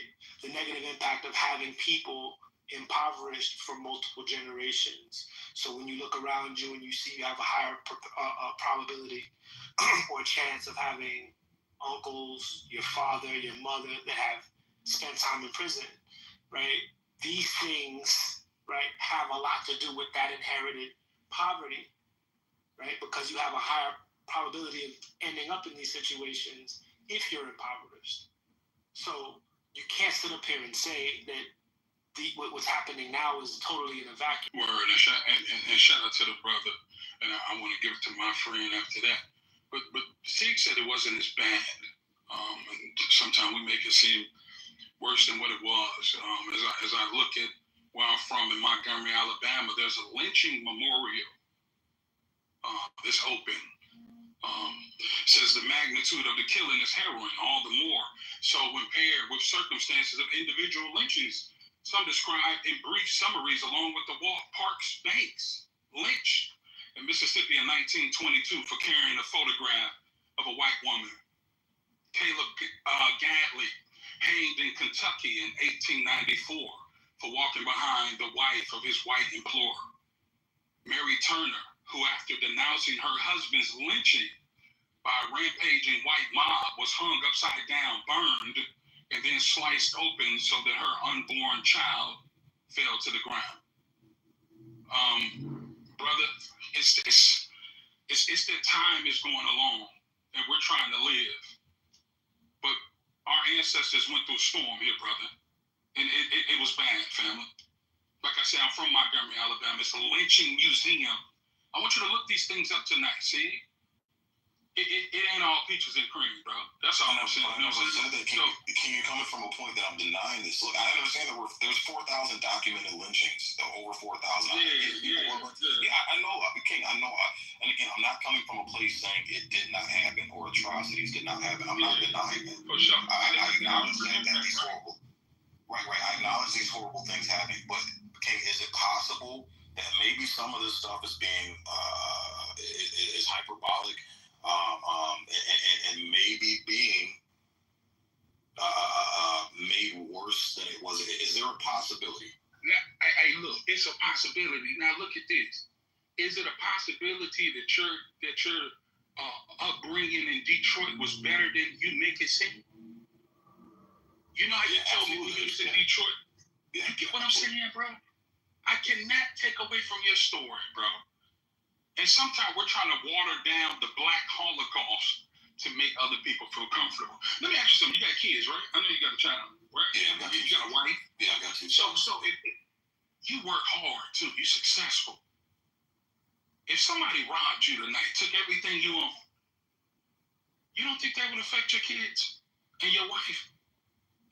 It would affect my kids and my wife, but here's the thing. We wouldn't dwell on it. We deal with it in the moment, and then we wouldn't let us hold it back, and we would use it as an excuse to rebuild, King. Okay, so I love that. So this is the thing, right? I'll never tell a Jewish person they're dwelling on the Holocaust. Because that shit really happened, and it messed people up, bro. It affected people, bro. I'll never tell people to deny their history. I don't think you should dwell in it. I don't think acknowledgement of monstrosities or things that happen to your people is you dwelling in things, bro. I think it's you acknowledging what your ancestors went through. And I believe a lot of our ancestors will be disappointed in us for sitting here singing Kumbaya with people that enslaved them. They would want us to acknowledge what they went through. But seriously, bro, my thing is, bro, I really love you, bro, but once again, you do not have to deny yourself to make nobody feel comfortable. That's all I'm saying. Why did you say that, King? I'm listening. What do you mean by that? Right? But you said, fair enough. Like we try to make white people evil. I don't think white people evil. I love white people. I got bro. I'm like, you have white friends. If it weren't for white Some people, of King's best friends are white. Yeah. Can I explain to you what I mean by that, King? Hey, so you can understand me better. Jewish dudes took me as death chain. I signed a death chain for $500,000, bro. I love me some Jewish people, some white folk. You know what I'm talking about? But at the same time, I'm still pro myself. Nah, and guess what? How come you're not pro white people? You more too? when you pro yourself. But you know what? You know what black folks want to do? We want to deny our blackness to make white folks feel comfortable. You know what white folks really saying? Look at this nigga cooning for us. Like, they don't see that you black. No, that's what black people say. That's not what white people folks looking at you like you a fool. White people today don't use the word. That's not true. That's not Listen, true. why are white people... Hold on a second. I got you. I'm going to let you yell later. Why are white people sitting up here defending our history? Because even they know it's the wrong that's been done, bro. Why are we the only ones that deny? I'm tired of black people. Let me hop in real quick. I'm on the train. So culture is just trauma. That's all it is now. Black culture is just trauma. Let's whine and bitch and cry and moan about our trauma. I agree with that. But real quick, Queen.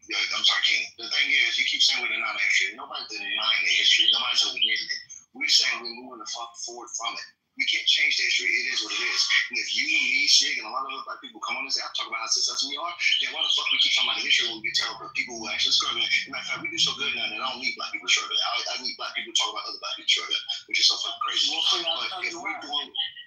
Let me finish real quick, because I'm about to get on the train. If that's the case, then that means we made enough progress to where we don't have to keep looking back at the past. Right now, in my own lifetime, if I was a millionaire at 20, and I lost my money at 30, and I got it back good at 40, why the fuck am I talking about what my dad did and he was there as a child? Like, I'm capable of doing more. I don't have to keep referring to the past, because you've seen me go through cycles. So we've seen black people who actually went through oppression achieve and succeed. None of us are doing what our ancestors struggled with. And that's what we're saying. Let's move forward. None of us are going through Jim Crow. None of us are affected by Jim Crow laws or anything like that. The black culture is not even black anymore. It's all about crying, whining, bitching, moaning about slavery, about Jim Crow, and about all this shit that never even happens to us. Black people are living a good life, okay? And all these people that say, oh yeah, I have a white friend too, okay? You don't uplift and talk about all the white people that are doing great things for black people. You don't talk about the Jews that stood side by side with Martin Luther King on the bridge. You don't talk about all of that. The narrative you just want to put out is that white people are the devil and black people are these victims that nobody came to rescue. You know what the real atrocity of your community right now? It's child support. Okay, you talk about raping and pillaging your families and taking everything you have and everything you've worked for. You talk about Tulsa, Oklahoma. Okay, you talk about that stuff, but you don't want to talk about child support. Okay, because it's okay for a woman that you impregnate to reject your leadership, to reject your position in your home, kick you out of your own house, and actually take $1,000 instead a month. Okay, that is actually crazy. Insane. Also, King. Go ahead, man. Go. You gotta recognize that Major General Gordon Granger, which was from the North, came down and finally 2 years later, after the Emancipation Proclamation was done, actually let you guys know that you were free 2 years before, that you had the opportunity to do anything you wanted, and yet the Democrats are the ones that kept you. The Northern Republicans are the ones who let you know you were free. Abraham Lincoln let you know you're free. And that's the thing, you don't look at your history and thank the white people who did it. The Northern white, Abraham Lincoln, Major General Gordon Granger. I love that he said that. See, a lot of people don't know the history I see I'm talking to a lot of people that don't know the history. Even with Abraham Lincoln, his plight was not to free the slaves. Do you know that? He did. Hold on one second. He did. Hold on one second. Hold on. See, I'm about to do the history with him. See, a lot of people don't want to know the truth about Abraham Lincoln. Yes, see, the problem is, let me tell you something. But yes, he did free them. Listen, a lot of people don't. He only did it to end the war. Yeah, let's tell the truth tonight. Let's tell the truth today. He did have slaves. Abraham Lincoln did not want to free the slaves, y'all. I want you to know. That's why he did the Emancipation Proclamation. He was the one that the Emancipation Proclamation was under. Hey, yo, I just talk like this. I read. I know my history, Nah. He can't just come up and tell me some bullshit now. I read the same history you do. Okay, well, Cool C, hold on. One mic on King. Maud, sorry I'm quiet. I'm working actually. No, you good. So, yeah, but because King has a point. A lot of people don't know the history of today. If y'all would let him kind of finish what he was going to say about Abe Lincoln, because I know we have some folks. Let him go now. It's all good. All right, go ahead, Cool C. We know that he had slaves. He actually freed them under the Emancipation Proclamation. Every president except for Donald Trump's family had slaves. Even Obama's family. It's all history. And it's crazy that we talk about this, but you got to realize the Republicans are the ones who did it. You got to look at the Democrats here who then put Margaret Sanger in place. Like you talked about that lady being hung upside down and the baby being forced on the ground. Margaret Sanger came into your own communities, especially mine. Your phone breaking up on my side, brother. I don't know if it's just... Yeah, we can't hear you, sir. Man, you know Abraham Lincoln ain't want to free the slaves, man. Essentially, we should be thanking black soldiers for the fact that black people free. Essentially, you should be thanking the soldiers, man. Because the soldiers fought on the front line for the freedom of black people. This is just real talk, which soldiers? This shit happens. Hold on one second. See, they're not ready. Northern Church. They're not ready for the history. Hold on, one mic on King, please. The northern black soldiers fought. They're not ready. The ones that agreed on the freedom. Okay, can we have one mic on King, please? Hey, let them be upset, because I'm telling the truth up in this. I'm not upset. Yeah, no, I'm proud of the drug dealers in the 80s that sold crack to black people. The Civil War was never about freeing the slaves, baby. Right? Never. I'm saying we should show people. We should show people. I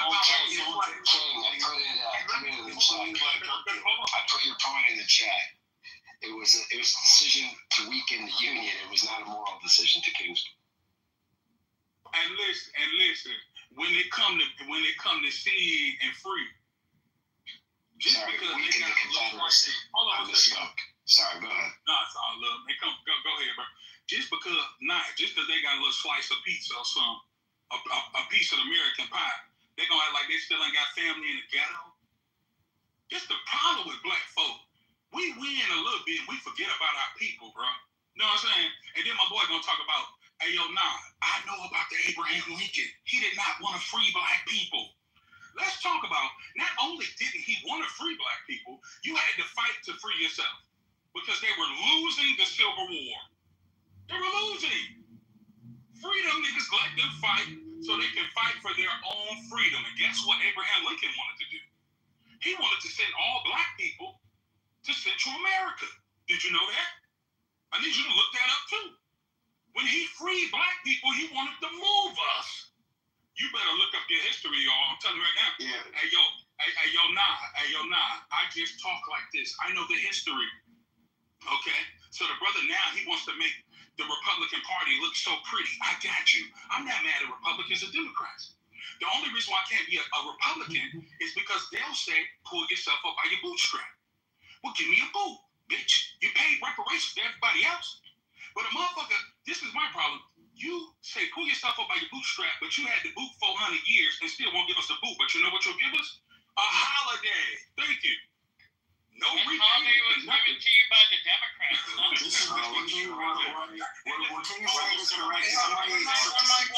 mic. source. Not intellectual. If I could just say something. I just want to respond. Go ahead, Moose. Yeah, I'll say real quick, it's kind of a half joke for a little levity here. Things getting a little tense, but yeah, King, you gotta remember they gave the black community a holiday so you can get those said boots, pull yourself up on the bootstraps, half off. You get that half off discount sale. Yeah, but I just wanted to say real quick, on top of what King is saying is correct, but also somebody was spreading like a misconception that we have to credit only northern black soldiers for emancipation. That's completely false. 1835, 1836 is the Black Seminole Rebellion, where they joined forces with the natives that had a great impact and influence over the decision of the Emancipation Proclamation that happened about 30 years later. So don't credit only northern black soldiers. Many around the country were fighting for. And succeeded. King's got to come back in. Go ahead, King. Preach to him. No. I just want to say shout out to him knowing the history. Oh, okay. I thought you were trying to hug the mic. Go ahead. Hell no, bro. But listen, if you can prove me wrong about Abraham Lincoln, I'll take it. I'll pay you if you can prove me wrong. That the Civil War was not about freeing the slaves, and Abraham Lincoln's initial thinking was not to free the slaves. If you can prove me wrong, I'll send you $100 cash out right now. Send me the links, send me the research, put it in the box, and let's do it. It ain't even we also got to even if you saw the truth, you wouldn't accept it. We also got to realize the Whig Party, which then became part of the Republican Party, also had a lot of black Americans in it. And you got to realize the first black American senator was a Republican in 63 or something, 1863. The Democrats didn't do that till the 90s. You got to realize this. You got to look at who's affecting you. And you're not even seeing it with your own eyes. The Democrats are the ones who put Margaret Sanger in place to the abortions in low-income, poor, white and black areas. Guess what? You talked about that lady hanging upside down. Guess what? They're doing it in front of your face by putting up the Planned Parenthood in your community. Imagine 20 more million black babies around today. Guess what? Your population would be more than 13% of the American population, or 15. Cool Steve, God bless you. But one thing I'm not sure if you're aware of. Modern day black Democrats, longtime black leaning liberals, they don't care about that. Republicans will always be the faces of racism. Conservatives will always be the enemy. But that's the wrong way to look at it, because the Republicans I understand that, sir, but your average black voter in America does not agree with that. Democrats will always be the heroes in their eyes. That's why they have a motto: vote blue no matter who. They don't care about policies. They don't care what the face of the Democrat is, just as long as it's a Democrat and as long as it's not a Republican, because conservatism and Republicans represent racism. They like their racism masked, right? They like the hood. Somebody said on the stage earlier, some folks like their racists wearing a hood. They don't want that overt racism.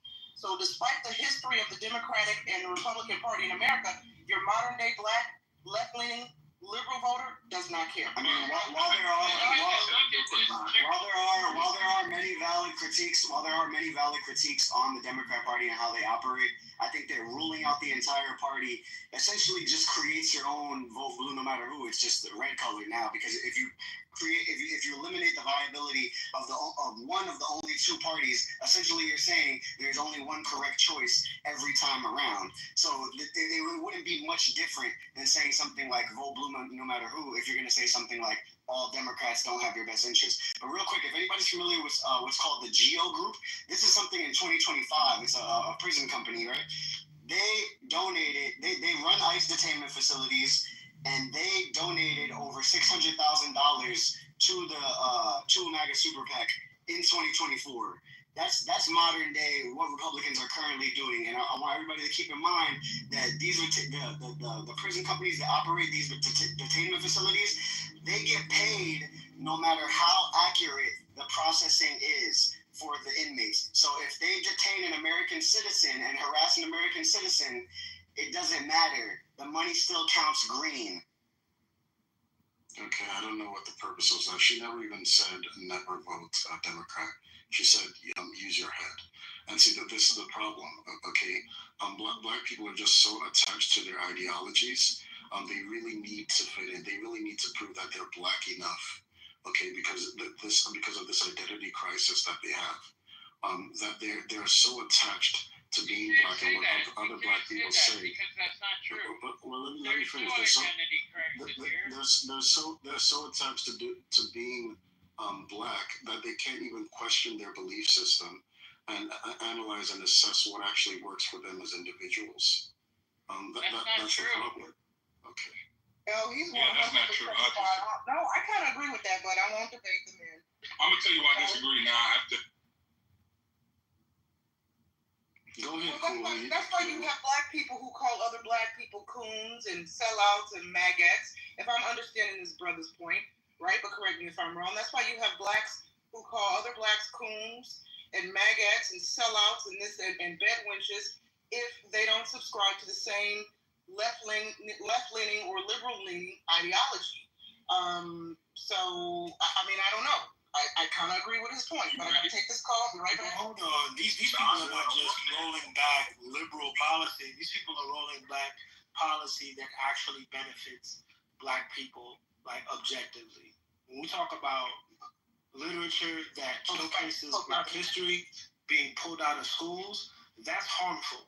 That's harmful to every single black person alive in America, right? Because it takes away, right, the actual history of what actually happened to a group of people, right, in a way that it makes it such that children may, in fact, endorse policy that could actually repeat the negative things that have happened historically to black people. Okay?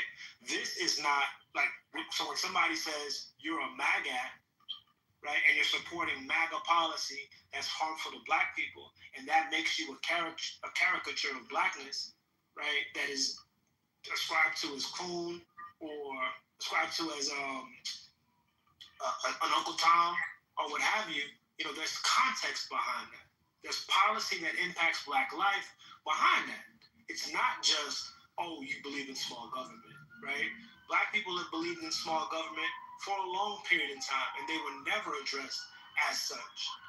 It's the party, the Republican Party, MAGA in particular, has gone beyond simply small government, simply no foreign intervention, simply classical Republican ideology, and people that don't recognize that are incredibly obtuse, if you ask. So, just real fast, what a moose. Sorry, I didn't mean to step on your toe. No, all good. Truth, good to see you. Go ahead, bro. Appreciate you. I'll make it quick. I just want to correct the record because it was stated earlier that Republicans had a better history on civil rights issues when it comes to when it comes to civil rights issues. While that is true, that's literally the case. Like, they have a good history. From around 1960 to 1980, you guys might have heard of this, the phenomenon known as the party switch, triggered by the dissolution of the Dixiecrats into the Republican Party. So it's like, it's disingenuous to use the Republicans' history as if to suggest that's who they are today. They've been rolling back. I mean, they're talking about renaming military bases after Confederate generals. A treasonous. Let's not even get into it. But the point is, these are not the Republicans of yesteryear.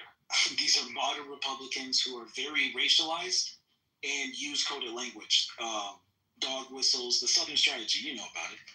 But yeah, so no. And that being said, last thing I'll say, I hate when I hear people say things like, "Oh, blacks are on the Democrat plantation." No, we're not. Okay, I'm 33. I've been black my whole life. I've yet to meet the black man or black woman who's like, "Oh no, rah Democrat, rah." No, it's more like lesser evil. Okay, we know we playing with the lesser demon instead of the devil himself. Okay, like there is no and I think that's a projection because conservatives can get really sycophantic about their leaders. But anyway. Wait, True, let me ask you something really quick. You don't think it's important to actually promote you getting black people getting jobs, getting out of the situation? You don't think that's important? I think Democrats are demonstrably better for the economy. And I think Republicans fuck the economy up every time. We can go through the data. You look at the Clintons. You look at Reagan got our economy back in order. I'll give you Clinton. Clinton was horrible for the economy. He's an exception. So is Obama. He deregulated. No, Obama was actually good. Okay, cool. See, we know every Democrat president was the worst. Can we move on from this diatribe? But he's talking about jobs. He's talking about jobs. You pretend as though rolling back DEI policy. Hold on. You pretend as though rolling back DEI is going to help black people get jobs. Okay, wait, gentlemen, we can't hear everybody if they're speaking at the same time. Yeah, he's pretending as though rolling back DEI policy is going to help black people get jobs. Since when? Why do we got to separate people from being Americans? That's not what. Why can't? So cool. Yes, it is. Cool. So that's not what DEI policy does, bro. It says a black person who has a supposedly education can get ahead of a white person. That's not what it says. That's a show of your ignorance. Diversity. You've just so Scholars, the mod just said one at a time, please. DEI is not about you keep speaking, but you don't let anybody finish a statement. Like I feel like you're just talking just to talk and to react. So get your point out and let somebody respond. Now, Cool C, hold on. MJ wants to respond. MJ, go ahead, let him finish, sir. Then Cool C can respond. But we can't everybody be speaking at the same time because no one can hear. Go ahead. Yeah, DEI is not about quotas. DEI is about actual opportunities. Giving people who would not get opportunities interviews for jobs. Giving them an opportunity to be seen and considered, right, for different positions. It is not about picking one person over the other. There is no policy, right, that can sit up here and tell an employer who to pick and how many black people should be in a particular type of position. This is nonsense. Okay, now, Posty, go ahead. That's what the DEI was. You're supposed to get an equal opportunity for being American. You put a thing in place, the Democrats did, so that you potentially could feel better about yourself. Why not just be better about yourself and apply for the same job? Why do you got to depend on the Democratic policy to get you a better job? Why not do it on your own? Why not be the best you could be, and you will get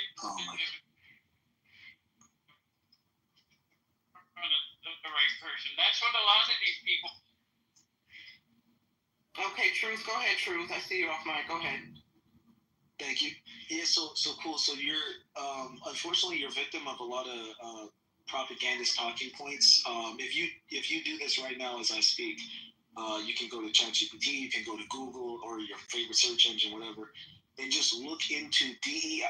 Really search these terms: DEI propaganda versus truth. Right? What are the narratives around it, which you're repeating, showing that you haven't actually done research on yourself, versus how it actually functions. So first thing, one of the worst lies: there's no quotas. There's no quotas. Now here's where the myth of quota comes from. There is auditing.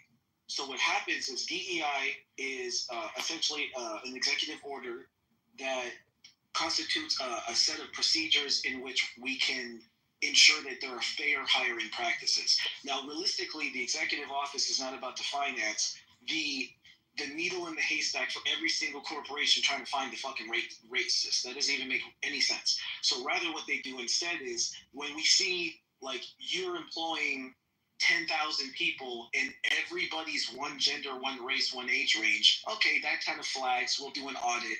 We'll evaluate your hiring process. And if discriminatory practices are discovered, then it comes down on you, right?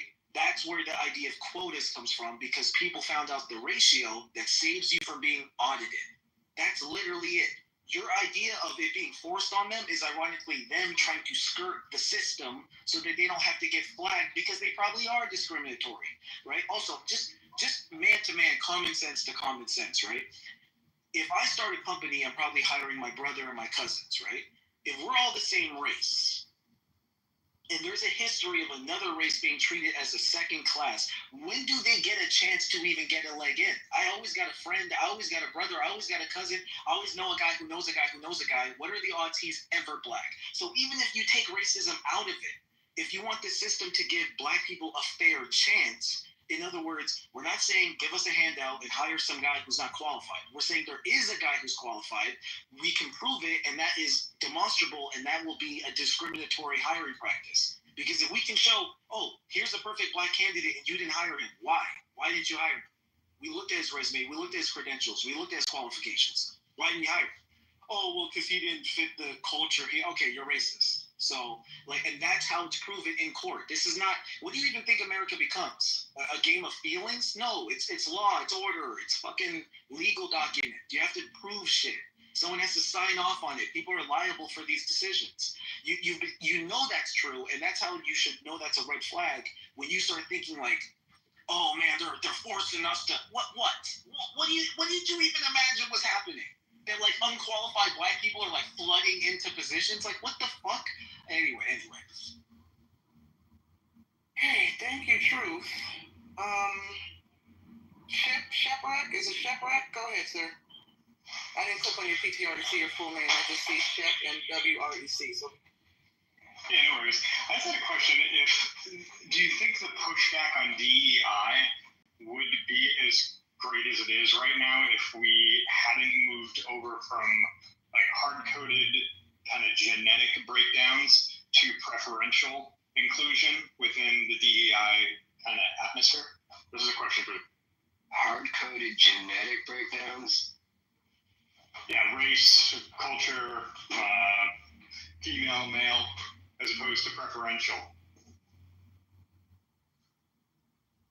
I'm still not sure I understand the question. Preferential would be nepotism. No, preferential would be like sexual attraction, like from the DEI aspect, sexual preference, gender bias, things along those lines, outside of male-female. The inclusion of preferential as of the person. I feel I am this, or I prefer this person to be attracted to. I prefer to wear these items of clothing, as opposed to hard-coded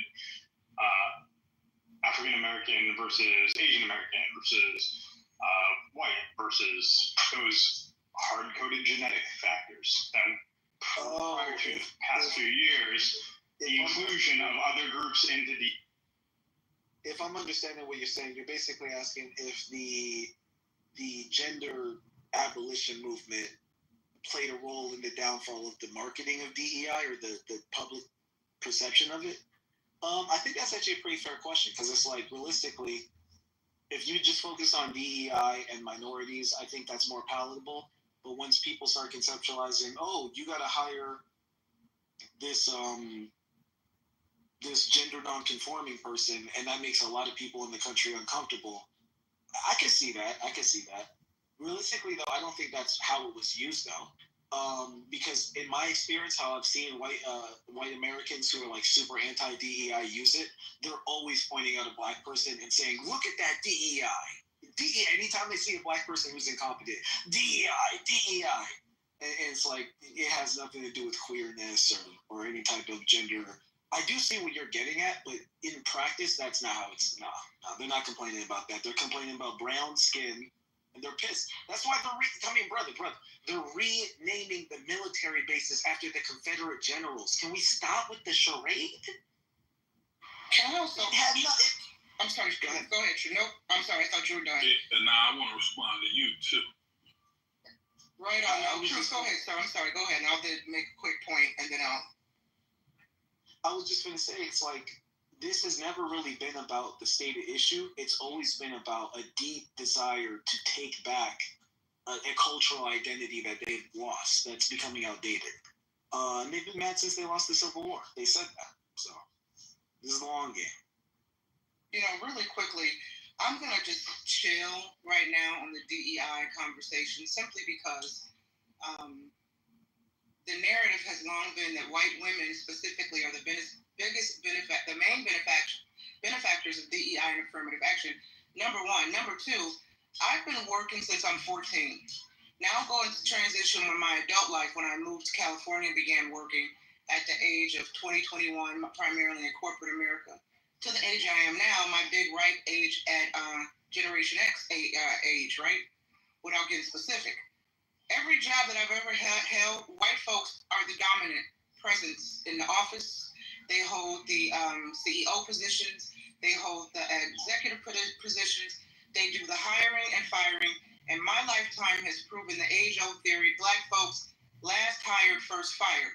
So when y'all start arguing about DEI and white people being, I don't know nothing about it, because that's not my lived experience. When I go out into the workforce, I see nothing but white folks. And then I come on social media and they're complaining that they're being replaced by DEI. So I'm going to chill and just listen to learn from the people who are allegedly impacted by DEI, because that's not my experience. The white man is still rocking and rolling in the areas that I navigate professionally. But go ahead, King. Listen, I love Naya. Shout out to her for that, because I heard that too. That DEI was really benefiting white women. And I think a white woman in the box said they're really mad because white women are getting the jobs and not marrying or having babies. Now, Naya talks about black people calling them maggots. Listen, we talk about all this shit, calling you coon if you're a Republican. Why did black people start voting Democrat? Because we were Republicans first. And I need Nye to think about this, because, you know, sometimes we like to make black people seem dumb, right? All these black people back in the Democratic Party, why? Because they got good fried chicken? What is it? I didn't know it was KFC. The short answer: black Americans started voting Democrat in the 1930s and 1960s because Democrats finally started what? Supporting civil rights and economic help, while white Republicans shifted towards conservative white voters. Why the switch? Democrats eventually backed equality. Republicans chased racist white voters instead. Come on now. No, I hear you, and I won't wake up, baby. I agree. We gotta wake up, baby. Yeah, so and Republicans gotta stand for black people, other than give us Trump's toupee. I like his toupee. He looks like Garfield. Well, hold on, but Kim, you won't get any pushback on that from me, sir. Let me just say this really quick. My only issue is now, you know, when you have black people who want to, when you have black folks who, like me, who were longtime Democratic voters, who one day woke up and said, you know what, my political party that I have supported since I became voting age, for some odd reason, I blinked and they just moved too far left for me. They're the people that they uplift, the leadership, the topics, the policies that they support today don't align with my moral code. And so I'm like, listen, I don't want to vote for this party because this party is fringe now. They didn't always be that way. Something happened in the last decade or less where the Democrats just went too far left, and you have longtime Democratic voters and politicians who are abandoning the Democratic Party for that reason, because of their policies. And because we have in our community today black people who are like, you know what, I don't support the Biden administration, or I don't support Kamala, or this, that, and the other, whoever it is. I don't want to vote for these people. Then they're called coons, sellouts, et cetera, et cetera, et cetera. So that's my point, sir, and I'm not going to disagree with anything you're saying because you're spot on, and I agree with that one. Nah, I'm with you. I just think that black Republicans have to have grace for black Democrats, because you never ask, why did we switch? You get what I'm saying, Nah? So I think that black Democrats are looking for something more from the Republican Party than just a candidate with a nice toupee. But I like Trump, though. And I want to say this, too. Sometimes the problem is you're a conservative, baby. A lot of people don't know what conservative and liberal is. Sorry, my grandma don't know. Okay? Grandma, do you know you're liberal? You're voting for the gay man? And shout out to the gays, no problem, do your thing. But grandma gonna go to church tomorrow with conservative views, but then vote Democratic because she doesn't understand the difference between a conservative and a liberal. You can be a conservative Democrat. You understand it right now? Absolutely. But King, check this out though. We have Democrats right now who can't even define what a woman is. As a woman, I have a problem with that. They put our first black Supreme Court Justice, Ketanji Brown. They asked the sister, what's a woman? She said she couldn't define it. Then you have black folks saying, well, she was playing the political game. No, she wasn't playing the political game. There's this there's this mentality in the Democratic Party now where we have to protect men who identify as women. They say the male rapists, the kitty diddlers, these violent men can be housed in women's prisons because they identify as women. They can be in the spas with women, walking around with their schlong, hanging out because they identify as women. They can transgender the children and put them on mutilation drugs, right? Because of so-called gender-affirming care, which is completely made up, right? These are all coming out of Democratic policies, which are weird. And your average hardworking voting American doesn't care about all this stuff. Kamala Harris went on that HBC tour while she was running for presidency. She spoke to Black women at HBC schools. These are our female doctors of the future, lawyers, educators. And that woman got up there and told and pretty much encouraged, in part of her speech on these tours, was promoting abortions. Lady, how dare you tell these Black women, put in their mind, put that seed in their mind to kill their unborn, right? And they're Black babies. They're Black babies. Yeah, kill the Black babies. You know? So these are things, and everything you said is valid, and I'm not going to push back on it. I'm just highlighting these examples. I don't understand how the Democratic Party has moved so far from reality, right? Men and women's sports. We've gotten to the point now where you have Democratic leaders and conservative leaders and voters and supporters on both sides. Now, in the 21st century, 2025, arguing about the biological differences between male and female, and you have some people saying it's not a thing. Throughout history, it's never been a debate. Humans have always known about the biological differences between men and women, and now we've politicized this issue. Not to mention we've politicized where folks should be using the bathroom. Biden said on the White House lawn a couple years ago, I think it was Transgender Day of Recognition or something. This man actually said, and y'all can pull this up on YouTube, that transgenders are the most bravest people that he's ever met. I was offended by that because I'm like, well, wait a minute. These are the most bravest people you've ever met? What about our men and women who sign up for the military? What about our men and women who have lost their lives fighting for this country, who've come back with PTSD, who don't get help from a lot of our veteran hospitals? They have to struggle just to get help because they have trauma. But the transgenders are the most bravest people, you know? Come on. That's why I call this party the party of the loony left. And until we burn down this modern day Democratic Party and some new leaders rise from the ashes like the phoenix and bring us back to center and common sense, I will never vote for another Democrat. And I hear you, sir. Everything you said about the Democrats and why Black people have been loyal to the Democratic Party, 100% agree. But if somebody can tell me why they've gone to loony land and the Democratic leaders are constantly seemingly at war with God, nature, and biology, I'm here for it. I'm open ear. You know, I hear you, and valid points, and I'm on the left, probably more moderate. But yeah, I was saying in a room the other day, I think it was Black News, that essentially I think the whole trans argument it's political kryptonite for the left. And, you know, this is a hill they want to die on when we're talking about, what is it, approximately 1.6 million adults and youth identify as transgender. This is less than 1%. It is 0.6% of the U.S. population. Now, I'm not saying, well, it's so small, the heck with them, they have to figure it all out. But you need to put more energy, more fervor into issues that the majority of the country can rock with, can relate with, you know. So the problem now is that we're so polarized. The left, thank you for saying left loonies. It's far more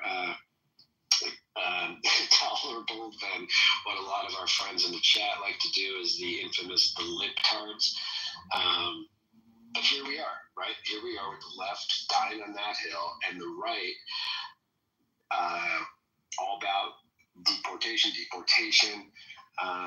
January 6th, all that, right? The election was stolen. Like, this country now has has gone so, like, there's no middle anymore. It's like you're with us or against us, and it's hard to, it's not to say, it's just very hard to say, well, but look what the left is doing, or look what the right is doing, because honestly, I think both sides have gone Looney Tunes.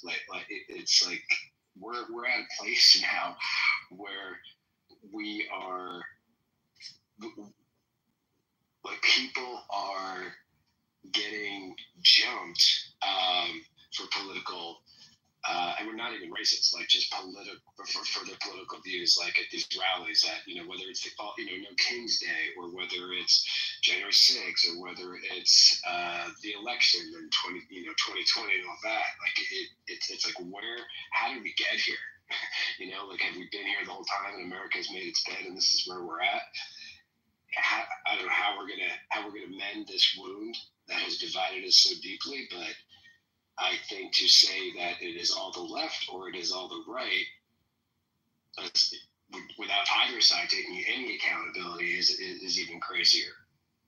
I love what he said. Shout out to Nye. Listen, I want to say this to Nye because I love Nye. I really do. So smart. I showed you why black people switched to the Democratic Party, right? I broke that down. I want to ask you, and I want to ask the black Republicans, what are you really benefiting from the Republican Party?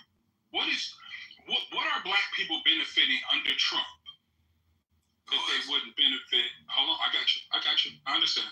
It's tricky. What are black people gaining under Trump that they're not getting, that they wouldn't get with Kamala? Because not for you to be a black woman, I want you to hear this. For you to be a black woman, and I get it, Kamala, she washed collard greens in the tub. I don't like her either. But for us to say that Kamala wasn't more groomed, I want you to hear this. For us to think that Kamala Harris wasn't more groomed, wasn't more poised, wasn't more presidential than Trump is crazy. We're brainwashed now. Because I'm asking you now, once again, what has happened better for black people up under Trump than what happened when Joe Biden was in office? You got to tell me that. Because if you want black people to really shift, you got to show black people the change that we're seeing as black Republicans versus being black. Okay, let me just say this, and I have to speak from, I can only speak my truth, and I have to come from an individualistic point of view. Okay? First, let me make clear, I'm not a Republican. I've never voted Republican. I've always voted Democrat. But I was very, very disappointed in the Biden administration for a number of reasons. And when Kamala Harris was grilled about how her presidency would be different from Biden's, and she said it wouldn't be. And then when she said, a couple years ago, I'm not going to do anything for black people. Well, no, I'm not going to write policies that support black people. I'm not saying that she was not deserving of the presidential ticket. She just wasn't going to get my vote because I didn't want to deal with 4 more years of the Biden administration. I didn't like how this administration handled COVID. Okay, now I know the argument can be Trump, COVID started under Trump, but it was really, a lot of the COVID policies coming out of the Biden administration, I didn't like. I really didn't like. Listen, I'm pro-woman all the way, right? I support women, staunch advocate for women. You know why I voted for Trump for 2 reasons. I can't tell you how Republicans or Trump are going to be better for black people because that's never really been my stance. I voted for Trump for 2 reasons. One, I didn't want this administration again because of how they also, their LGBTQ plus MIA policies. Remember, this is the same liberal-leaning politicians. I'm not saying Kamala or Biden, but liberals the past 4 years were the ones who've been coming out saying, we can't call pedophiles anymore. We need to call them MAPs, minor attracted people. Then I started seeing in certain states, right, LGBTQ politicians in office rewriting laws to protect pedophiles. Look it up if y'all don't believe me. I said to myself, if I vote for liberals again, will they legalize and romanticize pedophilia? Because I see it coming. LGBTQ umbrella to normalize pedophilia.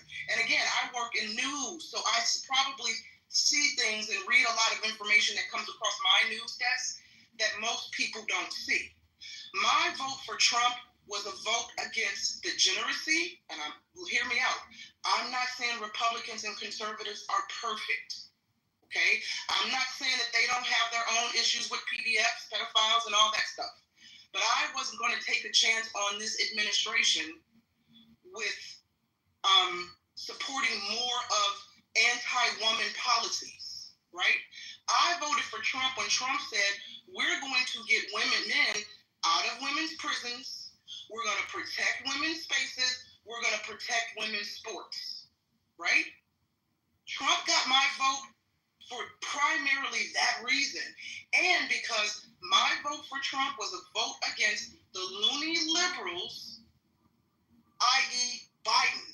Now, if there was any other Democratic candidate whose ideology represented my moral code, who I felt was for the Americans, wasn't pushing abortion, wasn't pushing transgendering of children, wasn't pushing putting male violent criminals in prisons with women, I would have voted for that individual.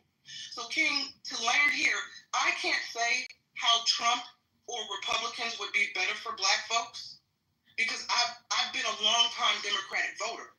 But the modern day, i.e. the past 4 years or so of Biden-Harris and some of the far left-leaning voices that media and politicians and Democratic voices have elevated has turned me away, has soured my taste for this party. Now, when 2028 comes around, and if there's a dynamic Democratic candidate that they prop up, that I think is, you know what, you're a solid man or a woman. Jasmine Crockett said they've already picked their candidate and it's a man, right? Then that person will likely get my vote. Okay, so that's the best way I can answer that statement, sir. So Nye, real quick, if I could ask you, so you pointed out what you don't like, you pointed out what you do like. Apparently, in your perspective, Trump is protecting women, bathrooms, prisons. Is there anything that you've seen thus far in this, we're not even a year in, that you are alarmed by this administration, that you don't agree with, that you may have potential buyer's remorse, anything in that area at all? Well, you know what, listen, just like I think there are Democrats in this room, long-time Democratic voters, who I would like to think that you don't always agree with the policies of the candidates you support. The same goes for folks who vote for Republicans and or Trump. You don't always agree with the policies, right? I'll say this: Black liberals have been saying since late last year that this administration is going to roll out ICE camps for Black folks, that we're going to be put on the concentration camps and be locked up. And here we are, how many months into Trump's presidency, and I'm still free like Amistad. Where are the concentration camps, right? But no. Is there anything that I would disagree with? Listen, I'll tell you this, Moose. Every time I hear that Trump is doing something that affects civil rights or Black people, I always dig a little deeper to see what the truth is, because I know the liberal-leaning media exaggerates. Let me give you an example. My boss, I work for a Black man who hates Trump, and that's cool. He always sends me these stories about Trump that just are, when I read them, I'm like, this sounds insane. So then I'll dig a little deeper, and I find out the opposite is true. Just the other day, he sends me a story about he's livid because Trump, for an example, removed the Martin Luther King bust from the Oval Office. So I said, okay, I read the story. And what the story that he sent me failed to include was that he moved it to the Oval Office, but put it into another room in the White House where he holds meetings and lunches and et cetera, et cetera. So the story that I was sent was he removed the bust altogether. That's not the case. He just positioned it into another part of the White House. Am I supposed to be outraged every time this white man removes some sort of symbolism of Black history from the White House? I can't waste my energy on that, because half the Negroes mad don't have Black symbolisms in their own home. They pray to a white Jesus, right? Wait that shit up. Woo. You know what I'm saying? So no, I'm not gonna. And then with the immigration policy, Trump said that, he's going to remove the illegal criminals. Now, I know the debate has been that some of the people that are being rounded up are actually American citizens. Do I agree with that? Absolutely not. But I do believe that folks are entitled to their due process, right? But I also don't believe that Trump is going to be successful with this push to get how many millions of illegal immigrants do we have in this country? Will he be successful in getting all the criminals out? Absolutely not. But that's also not a hill I'm willing to die on. So to answer your question in a nutshell, do I have buyer's remorse? So far, no. But again, I welcome examples from anybody on the stage or in the audience who's like, nah, did you know he did this? Did you know he's doing that? Did you know? I've got an example. My mind changed, right? Yeah, just one quick. I have one specific example, and then I don't want to take up too much time here, but because I don't think a lot of people know this. Did you know, to your point, that he fired, I don't know, arguably one of the most decorated generals in the Air Force, Air Force General C.Q. Brown Jr., who was also the chairman of the Joint Chiefs of Staff. He was only the second black general to ever serve as chairman. The article in the AP Associated Press says it definitely sent ripples through the Pentagon. He was apparently this highly decorated general, impeccable record, was very vocal in his support for BLM and after George Floyd. I'm not saying that is why he was fired, but when Trump was pressed to come up with any reason, any performance issues. I mean, we're talking about this man was literally in the war room dealing with the Ukraine war and Israel while all that was going on. Like top, literally, top officials advising the president, all that stuff on war. And he was plucked out early on in the Trump administration. So just things like that. And there are others also that just made people scratch their head, where he was firing high-ranking military officials who happened to be minorities who all had impeccable records. So that's something I would put out there as, did you know? I did know that. And here's the thing.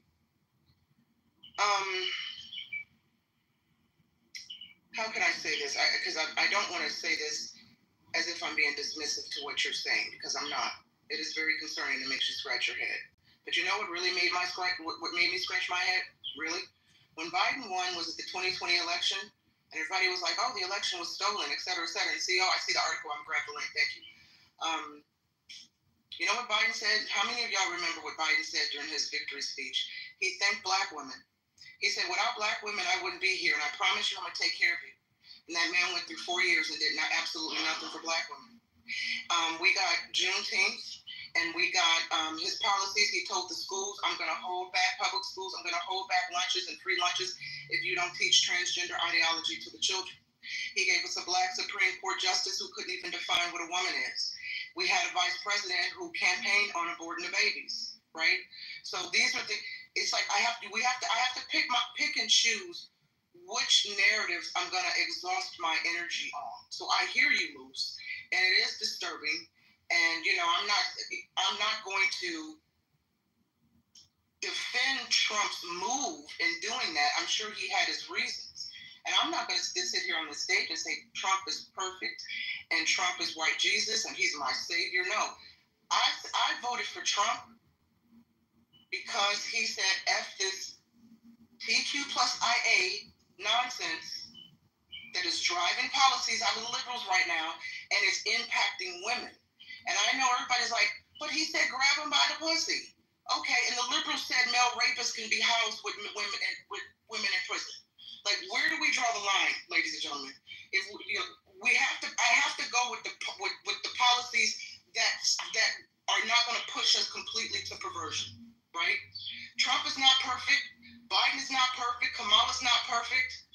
But black people they never have any smoke for the weirdo Democratic leaders that they uplift. Forgive me, people. I don't have Trump derangement syndrome. I just don't. I don't have the energy to have Trump derangement syndrome. Okay? You have to remember, I know we all live in multiple timelines and multiverses.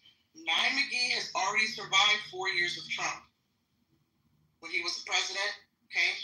And my life was not topsy-turvy. I don't know any black person whose livelihood was topsy-turvy during Trump's last administration. And believe you me, here's the thing. When Trump was previously president, I had Trump derangement syndrome. I was one of those blacks who was like, listen, he's the enemy of the country. He's going to turn us into Gilead. I had black friends who voted for Trump. They had their Make America Great Again hats. I found myself deleting people from my contact list because I didn't want to have anything to do with a black person who voted for Trump. I didn't get it.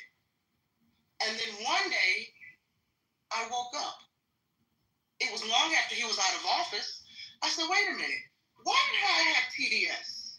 I started listening to the media and realizing, this is what's happening. This is what's going on. Then I started, again, in my capacity as a media person, working in the news media. And oftentimes when in the media, you get access to information that is not presented to the public. So I was presented with a lot of information from my folks who work in the legacy media about the real reasons why the media is pushing this Trump is a racist narrative. But we don't have to go into that room to that space today because I don't want to derail. I don't think some of us are ready for that, right? So a lot of things kind of happened that opened my eyes, and I said, I'm embarrassed that I had Trump derangement syndrome because I feel like I let the media control how I was thinking. I had to remember before this man became president, everybody, including black folks, wanted a Trump check. Rappers had them in music videos. Rappers were partying with him. Rappers were at his casinos. Didn't the NAACP give him an award? I think it was some black organization gave him an award. Then he ran for president, and the narrative switched to he's racist. Then you ask black folks, well, why is he racist? And they go back to, well, him and his daddy didn't want to rent to the black folks. Right. Okay, what else did he do? Oh, well, because the Central Park 5. Okay, well, it was Democratic leaders and Democratic laws and Democratic policies that condemned the Central Park 5, knowing these young men were innocent, right? Right. Again, not excusing what I didn't even hear you, Free. What? I said they were guilty as fuck, but I'll talk about it once I get with the train. Okay, so all right, so Free, you just lost. Okay, so that's where you're right. That's fine. Wait till you on it before you make the judgment. I just want to finish one thing. No, I appreciate all that and all that feedback and your reasons. It's not up here to judge. Just it really is a genuine curiosity. Yeah, I got you. But actually, no, I brought to the attention. She said, oh my God, like are there any things Trump did that a lot of people, I don't think a lot of people know that black general that I mentioned was fired. And I saw your comment in chat. Of course, it's not against the law to fire him. It's within the presidential powers. But it's not like it's an Uber driver where he's just going to like grab another one to fill his spot, right? Like it's just not easy to find people that qualified, that intelligent, that experienced. 40 years of experience when you're dealing with war strategy. But anyway, appreciate it. Well, let me just say this really quickly, and then Sig and King got it. I mentioned this in this space the other day for those who didn't hear it. I have a relative, black male relative, older generation guy. And the other day I had posted a clip on, showing some of the protesting and the violent riots over there in LA in response to Trump's immigration and the ICE coming to arrest folks or detain people, right? And I was very alarmed by the clip showed folks standing on top of the freeways throwing rocks and bricks on the cop cars. Now, I'm not anti-police. I know some black people are. I believe in law and order. I'm glad I live in a community where if I have to call the police, they show up right away, okay?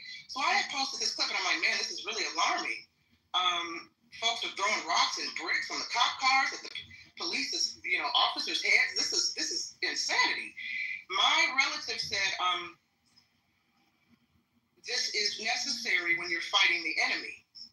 And I said, we have to be violent to the police to express ourselves if we don't agree with ICE.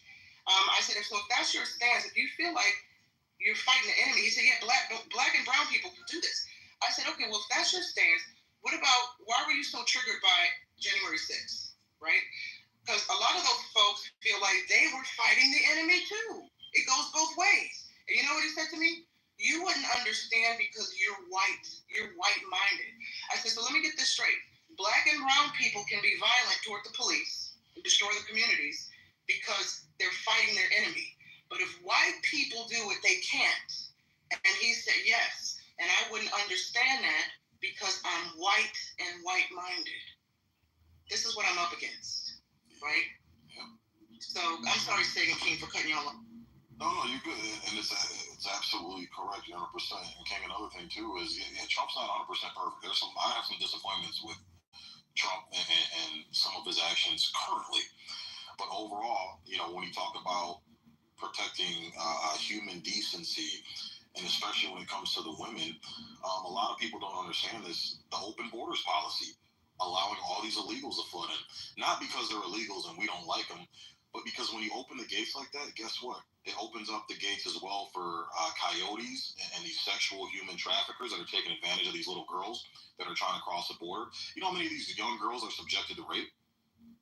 And you understand too, like New York City, for example, they pump all these fucking illegals. New York City took them on with these open border and sanctuary policies. They'd only help them out for 60 days. You got 60 days to be in a hotel. We'll feed you, we'll house you, we'll clothe you, we'll give you medical care. Once your 60 days is up, you're out on the street because we got to replace you and bring in more people. Well, guess what happens to these little girls when they're out on the street with no job, no money, no nothing? They get fucking victimized, bro. These fucking gang leaders and these motherfuckers that are loving these policies, they take advantage of these little girls and subject them to prostitution, bro, and they human traffic them. So you're talking about millions and millions and thousands of young girls who, because for political reasons, you want to flood them in here to get votes and displace conservative votes. Now you're subjecting these young women to prostitution and human trafficking and sexual traumatization and victimization. Nobody ever talks about that part. Chicago's another prime example. Not sure if you saw the clips, but if you look at the Chicago meetings, there's a lot of heat. Black people have a lot of smoke for Brandon Johnson over there. Why? Because he deemed Chicago as a sanctuary city. Not sure if you heard the story, but hundreds and hundreds of black people showed up at these fucking meetings to tell Brandon Johnson about himself because these recreational post-school curricular activity areas where these black kids play football and baseball and have a positive place to hang out and have some structure outside of school, they shut that down to house illegals. They put cots in there and shit. So now these black kids were displaced from their own neighborhood and their own recreational centers where their taxpayers go to fund after school extracurricular activities. Now these black kids had nothing. Why? Because these facilities were filled to house illegals. And if you look at the illegals that they're using, they're pumping them into swing states. The swing states had the most illegal alien population increases because they're trying to displace the vote. They're trying to turn these swing states permanently blue. So when you talk about a Democratic Party that says they care for people, but then every time you turn around, their actions show they're just using these humans and don't give a fuck about what happens to them, especially black people. Like, these illegal aliens ain't moving into Beverly Hills or on Rodale Drive, brother. They're moving into black fucking poor neighborhoods and displacing black people. So I'm sorry, but as a black American, I don't want to see that happen. I don't want to see little black kids not being able to go play basketball or go play baseball or go to a rec center where positive activity takes place with their tax dollars that their parents pay for, and now it's getting displaced. They're getting displaced by illegal aliens. So that's another one. CEO, what you think about what you're hearing, bro? Shout out to see it for real, man. CEO, what you... You know what, man? I don't even know if I have enough words. I would defer to you, good sir. Other than disagreeing vehemently with Nia and Sig, but respecting them as moderators and humans that have experience, it's such an exhausting space to understand that this is what we believe, right? And there's just so many points. Let me just ask you this real quick, Sig. You said Detroit, right? Where do your grandparents on either side come from before they got to Detroit? Well, my grandparents were from Detroit, but their parents, my great-grandparents, came from Alabama and Georgia. Okay, so my family was... all the people that talk about Chicago, Detroit, St. Louis, Pittsburgh, Gary, Indiana, Baltimore, the Great Migration, last pandemic, this is a quick history lesson for all of us, right? This this is around 1919, right? Coincidentally, these pandemics were 100 years apart. That's really weird. Some of the same circumstances happened, right? Because back then, what they did, they used the xenophobia to speak about your grandparents here, just like you're speaking about this existing immigrants, right? They said the exact same verbiage, right? They basically said these degenerate people are displacing the good white folk of Detroit. They literally said, this is our area. They're coming to our cities. They're taking our wives. They're taking over the city. They're taking our jobs. They carry diseases. I don't know if they said they're eating cats and dogs. I got to do the research now. But pretty much everything else, they said they were criminals and so forth and so on. But that didn't stop your grandparents from migrating from the south to the north in search of a better job. But here's the reality about your grandparents that sick, you know, they weren't degenerates. They didn't carry diseases, probably based on your history and who you are as a good person. Probably didn't take anybody's house nor their jobs. Actually, in that era, they contributed to a booming economy in the Detroits of the world, right? So imagine you parroting the information that they use to the xenophobia that they basically use this propaganda to make people hate you, to create some of the largest race riots in the history of our country post Jim Crow, right? And what I'm saying is we really have to learn history in a proper way so that we don't repeat it. So yes, I said, King, you ain't shit, man, because you got me into this. You set me up big time. You ain't shit, King.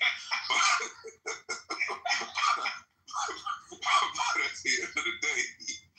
the end of the day, I just want to be careful, man, that when we're talking about it, you know, that's how Trump describes these people, right? We want legal immigration. Barack Obama stood for legal immigration. There's a bipartisan immigration bill. But this notion that the Democrats just want these people to come in to vote, they can't vote. They're illegal. They don't have an opportunity to vote. So that doesn't even make no sense. Well, I hear, no, before you push back, hold on a second. Okay, no worries. I know this is triggering sometimes, but here's the point. Beyond litigate, let's not litigate that point. So many wonderful points here. Here's the part that I would love to hear you litigate, but I want to hear King speak first, if that's okay with you, see. Well, I want to be able to, because you're addressing me correctly, I just want to be able to respond after. But go ahead. Cool. You guys went 20 minutes pro-Trump. I'm just saying 5 minutes in the spirit of Juneteenth for the black folk, for whatever it's worth. Right? For American folk, right? But all I'm saying is, I just hate the demonization of cultures, right? Are there some drugs that cross the border? Are there bad actors? Are there criminals? Is it illegal to cross the border? Yeah. Do Democrats want just an open border? No, right? Are Democrats looking for the competitive advantage? Let's let them all in so they can vote? No. Why? Because they don't have the ability to vote. So what I'm saying is, I just don't like the fact that we think that Central Americans and South Americans are a bunch of lewd, rude criminals that just come over to demonize and take advantage of little girls and all of that, because that's the same story they told your grandparents, and it made it hard for them. I'll just leave it there. Let me just stop there. Go ahead and please give King an opportunity to respond. Yeah, I'm gonna let him talk, but I just want to address a couple things. So you said Obama was pro-immigration. No, he wasn't. You understand Obama had the nickname of deporter in chief. You remember when Alex AOC went on to Fox News, not anywhere else, just on Fox News. No. This was before Trump was even. This was his first term, bro. Obama was deporting motherfuckers left and right. This was before Trump was even talking about running for office. He had the nickname deporter in chief. So again, you remember when AOC went and was crying and complaining? Go ahead. I didn't say, Jesus Christ, man. You talk about me and my anecdotal shit. You keep referring to everything through your own personal lens. I'm not talking about what you call him or didn't.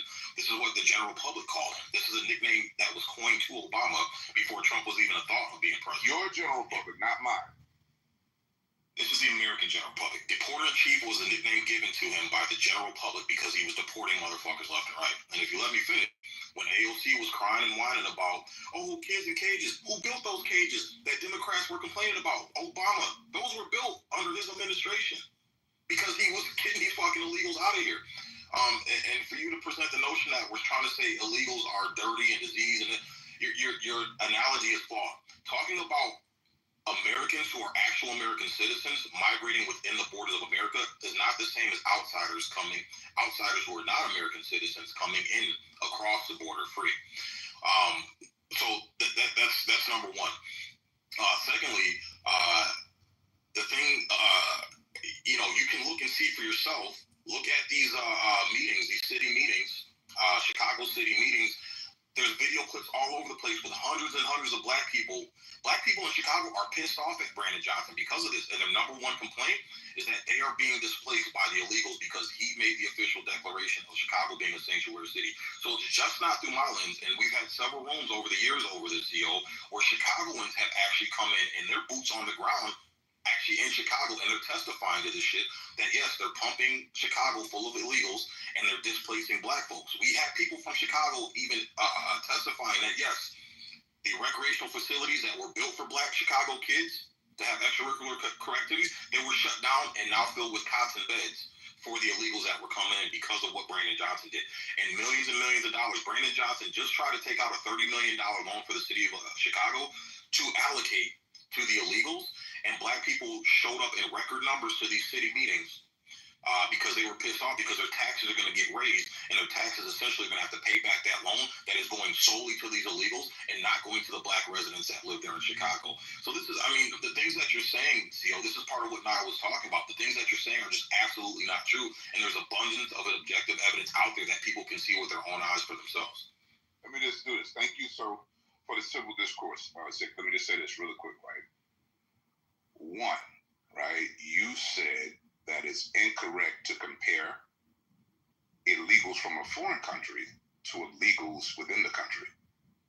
You actually make my point. I don't know if you do that inadvertently, because what I'm saying is the same group of power figures using propaganda discriminated against Americans the same way that they're discriminating against or demonizing illegals. That's my point. It doesn't matter if they're legal or illegal.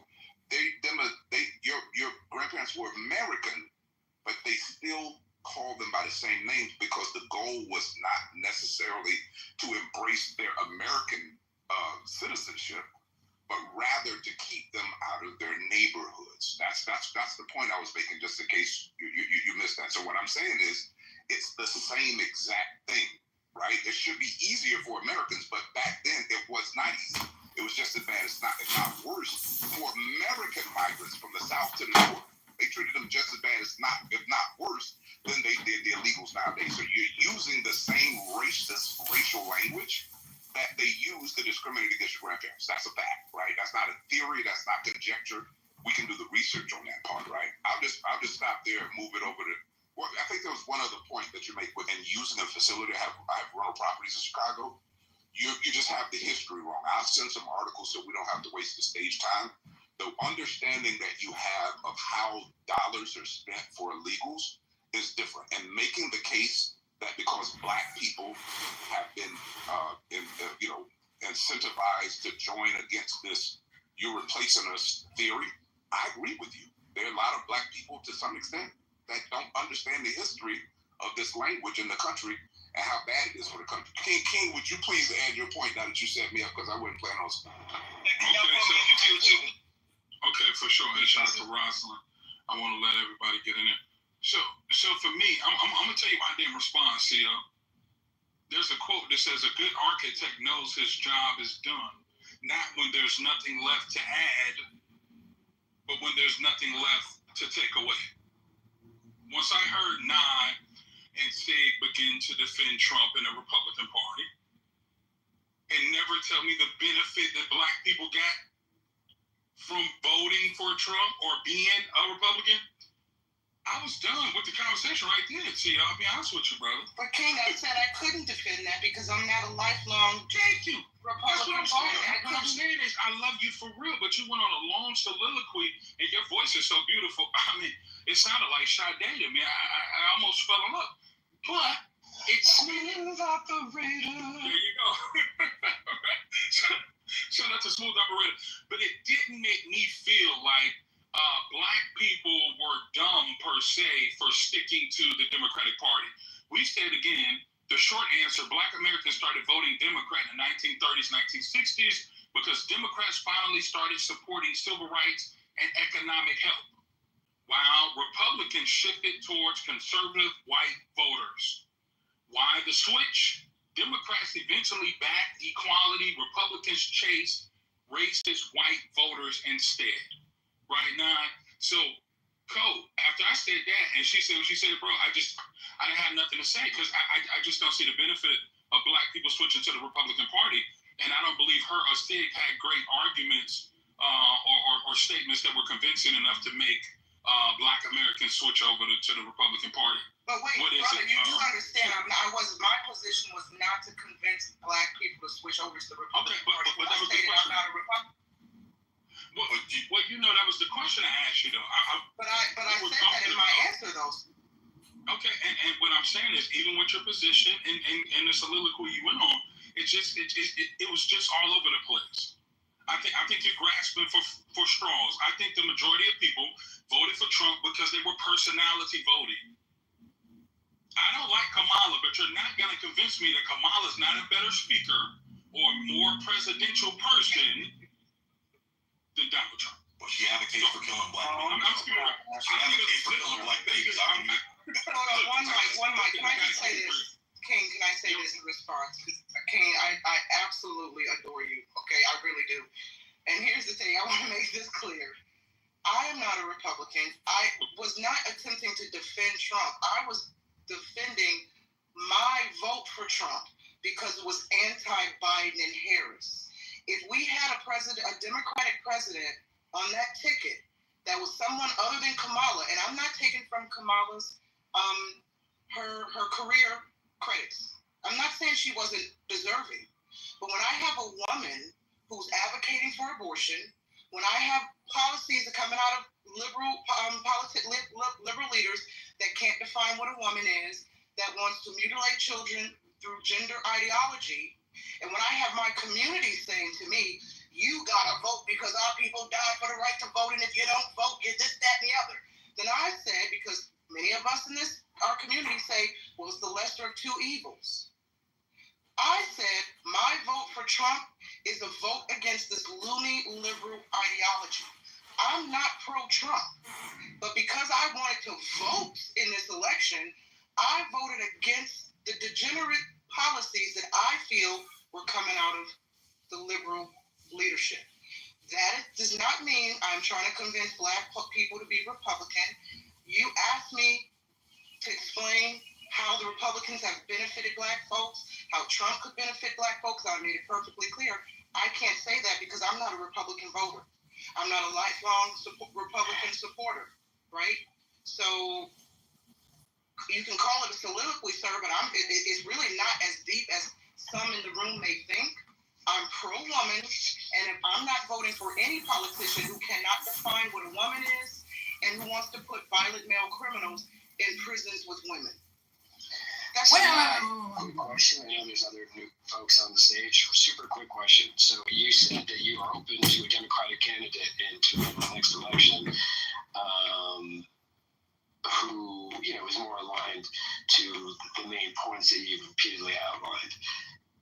Governor Gavin Newsom of California has actually surprised folks for being so progressive and speaking out against trans competing in women's sports. I believe that was one of your key points, to protect women. So would you start thinking about someone like Newsom because of a move like that and being that outspoken, such a progressive governor, that he's actually said publicly that trans should not compete in women's sport? Absolutely not would I vote for Governor Gavin Newsom. Isn't California the same state where they tried to pass a law? I don't think they were successful, or maybe they did. I lived in California for 20 years. I moved out like 3 or 4 years ago. So maybe somebody in California can confirm or deny this.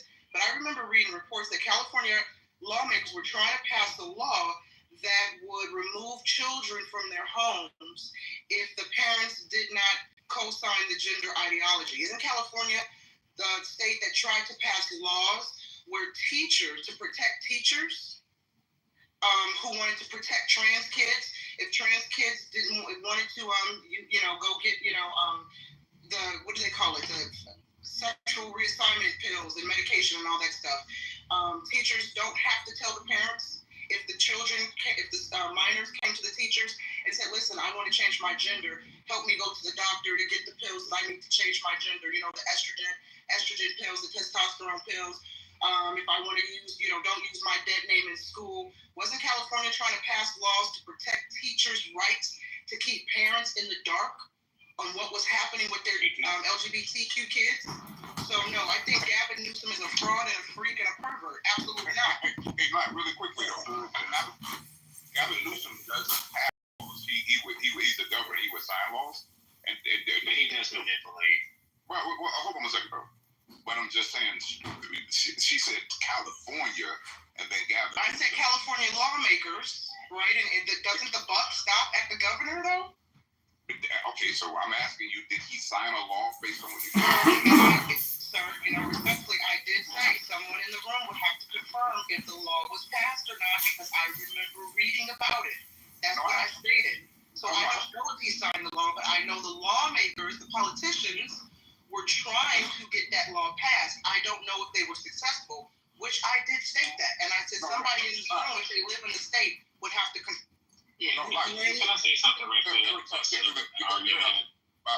been very articulate about your point, but just for specificity, I was just trying to understand why you were holding Gavin Newsom responsible for something that you don't know that he did. You made a case for, here's why the gentleman asked, why wouldn't you support Gavin Newsom? And he said, here's what Gavin Newsom has stood for. And then your argument was he was in California when other lawmakers worked for something that you're not sure how Gavin Newsom stood on that particular issue, on whether he was some of these. Gavin Newsom has been very pro-trans. Gavin Newsom, now, the example that I think Moose just gave, that's cool. But Gavin Newsom has been very pro-trans, PQ plus IA, queer, gender-affirming care. Y'all don't have to believe me. Just go Google it. Right. He's trying to trip you up. Right. So I'm gonna say this. The issue is this, man. To sit here and use the plight of Black Americans, right, dealing with an immoral injustice for us to fight to get our freedom and fight for all these other human rights and logical, correct rights, even though it was laws against us and we fought against those laws, to make that type of sick analogy, to sit here and say, we'll use the same type of rhetoric. Listen here, every other country, including your own house, if somebody break into your house, that's against the law.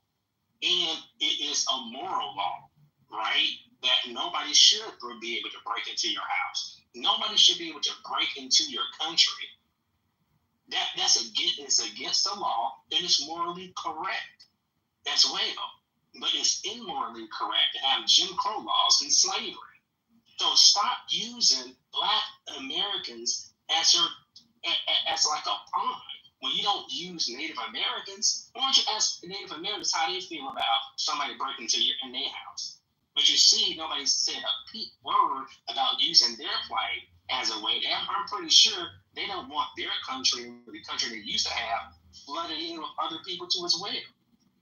And so if a Black American sit here and say, hey, I want my resources, because it's our freaking money, it's our tax money, and your resources in your neighborhood goes to support and illegal immigrants, refugee or not, these type of programs are locally funded.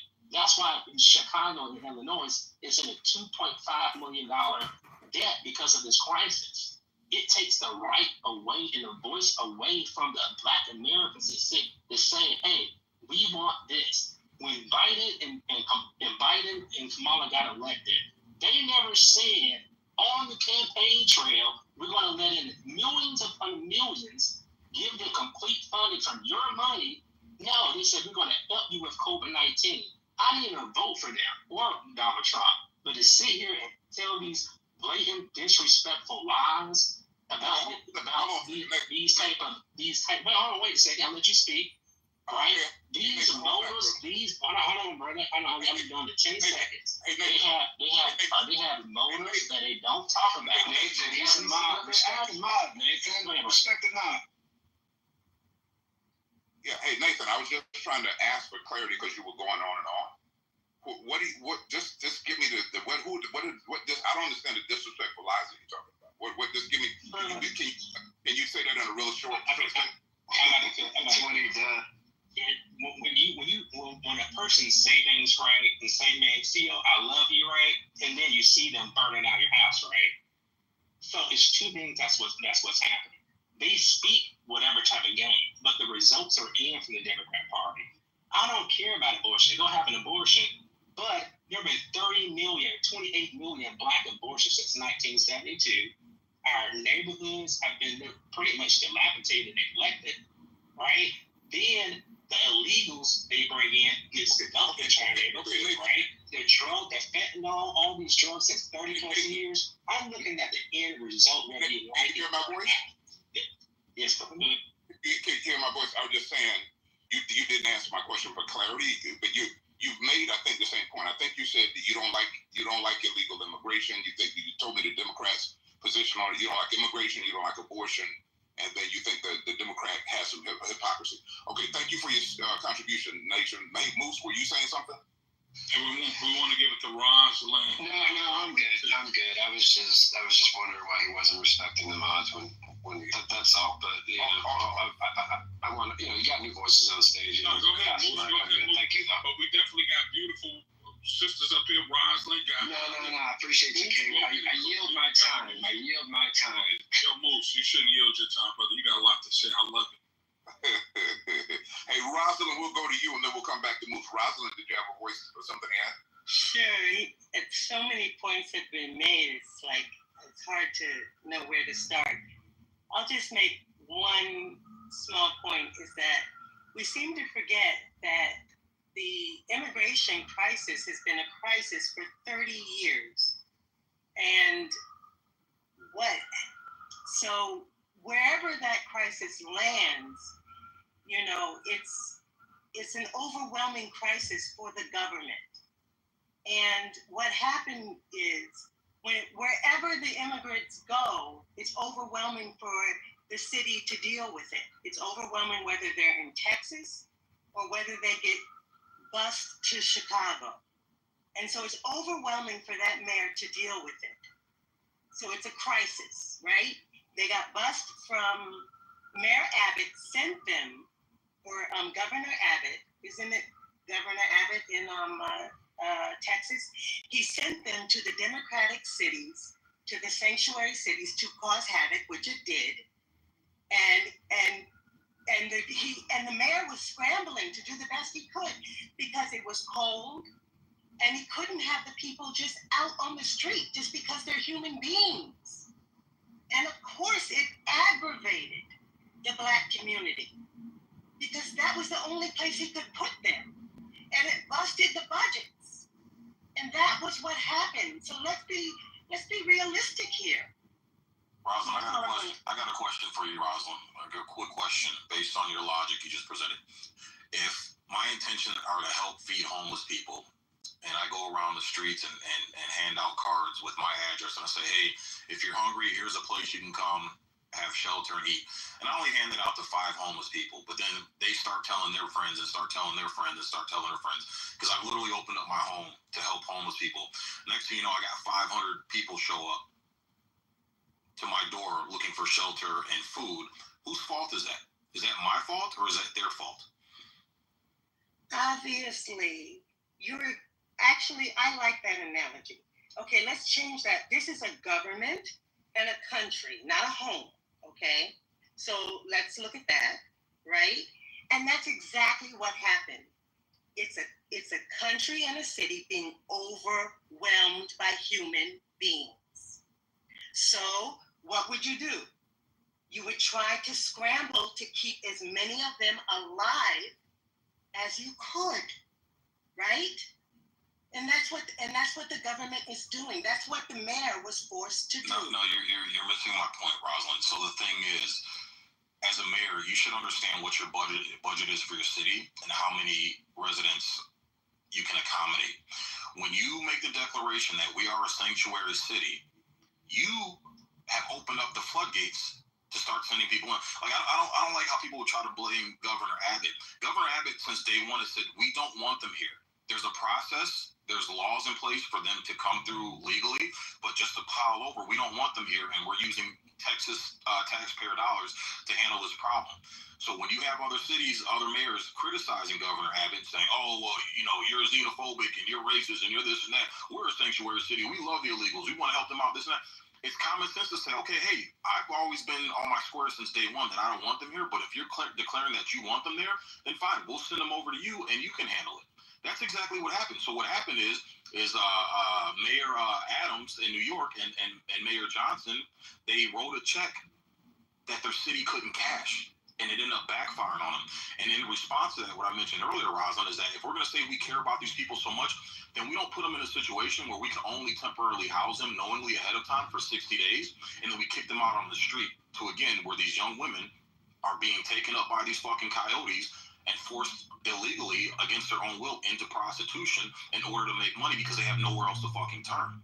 So if we really say we care about people, then we wouldn't put them in a position where the long term they end up actually being victimized and put in a worse situation than what they were. Does that make sense? Actually, no, it does not make sense. Because all these places that are sanctuary cities have been sanctuary cities for years.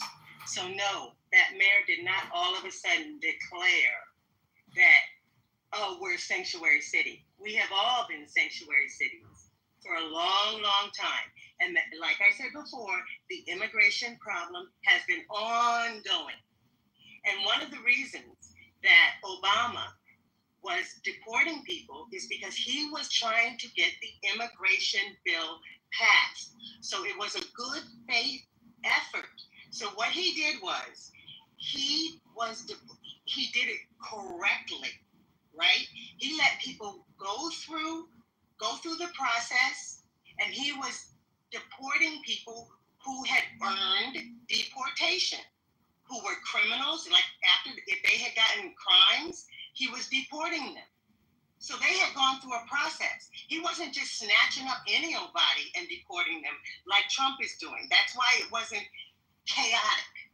That's why you didn't see a young woman getting her baby snatched up. If you go on Instagram, you'll see what's happening with deportation. It wasn't the same thing. Man, please don't use Instagram as a credible source. Why not? It's got video. Because why not? There's video. Video evidence of what's happening with deportation. That's so Instagram is the same source that said the Maryland man was just an innocent Hispanic father that Trump just snatched up and threw him into some El Salvador prison with a bunch of gang members. And what do we find out? Maryland man wasn't this innocent man. He was actually a fucking MS-13 member. And there's body cam footage. He was not an MS-13 member. There's body cam footage. There's body cam footage of the Maryland man. The cops pulled him over. He had 6 other illegals he was trucking in from Texas to St. Louis. So we find out that when you go on social media, yeah, they'll make it look like it's innocent, but when you actually dig down a little bit deeper, these people aren't as innocent as they're made out to be. These people are not getting due process. That's what we're seeing. All we're asking for is due process. And what we're seeing on Instagram is that the people are not getting due process.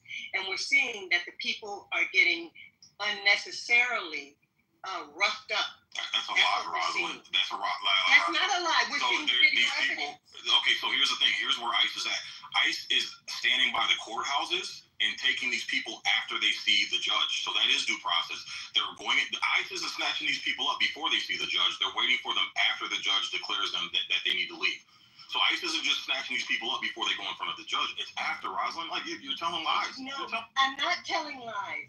ICE is snatching up people. You can see at the courthouse, you can see them at the schoolhouse, you can see them in all sorts of situations. You can see any old situation, and you can see them taking babies, you can see taking children out of foster care.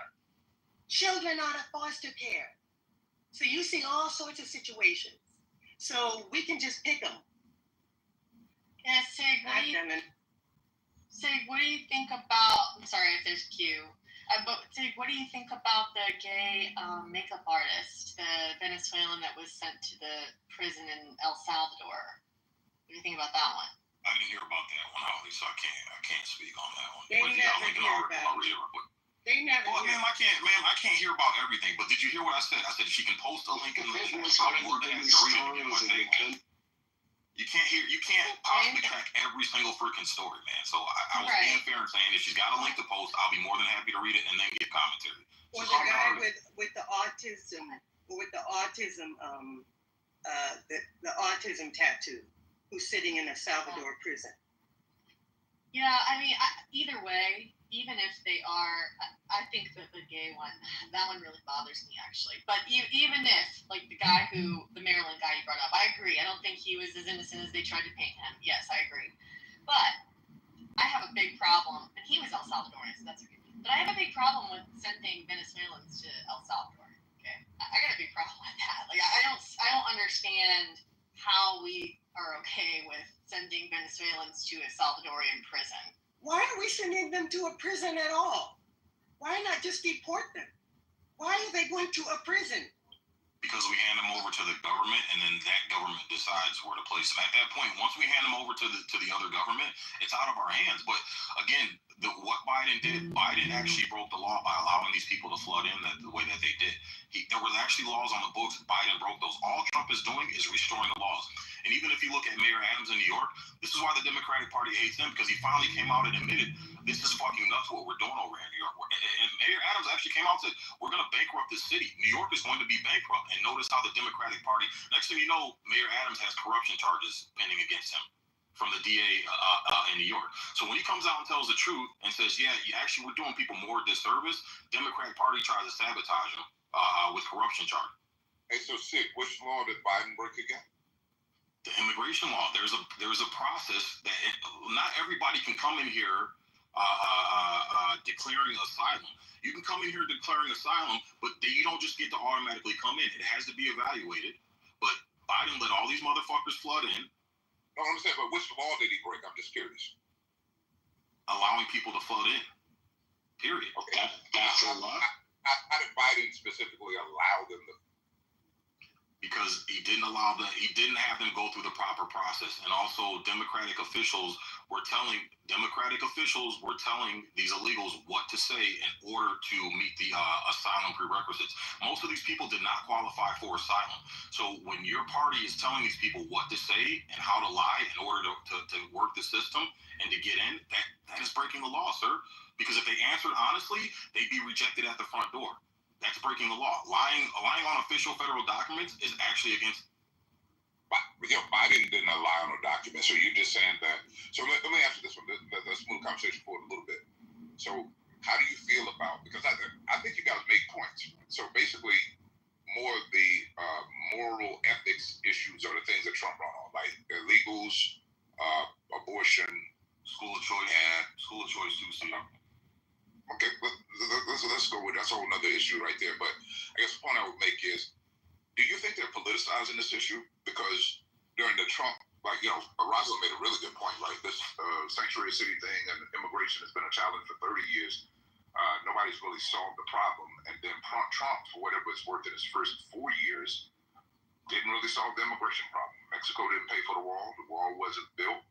Immigrants are still flooding the border and crossing over. And then we get to Biden's term, and then they work for a couple of years, and they put a bipartisan immigration bill together.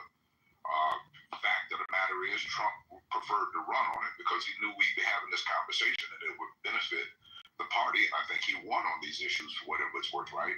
LGBTQ, immigration, abortion, not healthcare or any other policies. My question is, how do you feel about the fact that Trump put a kibosh on the bipartisan bill that would have hemmed up the border and sent more resources and more border patrol?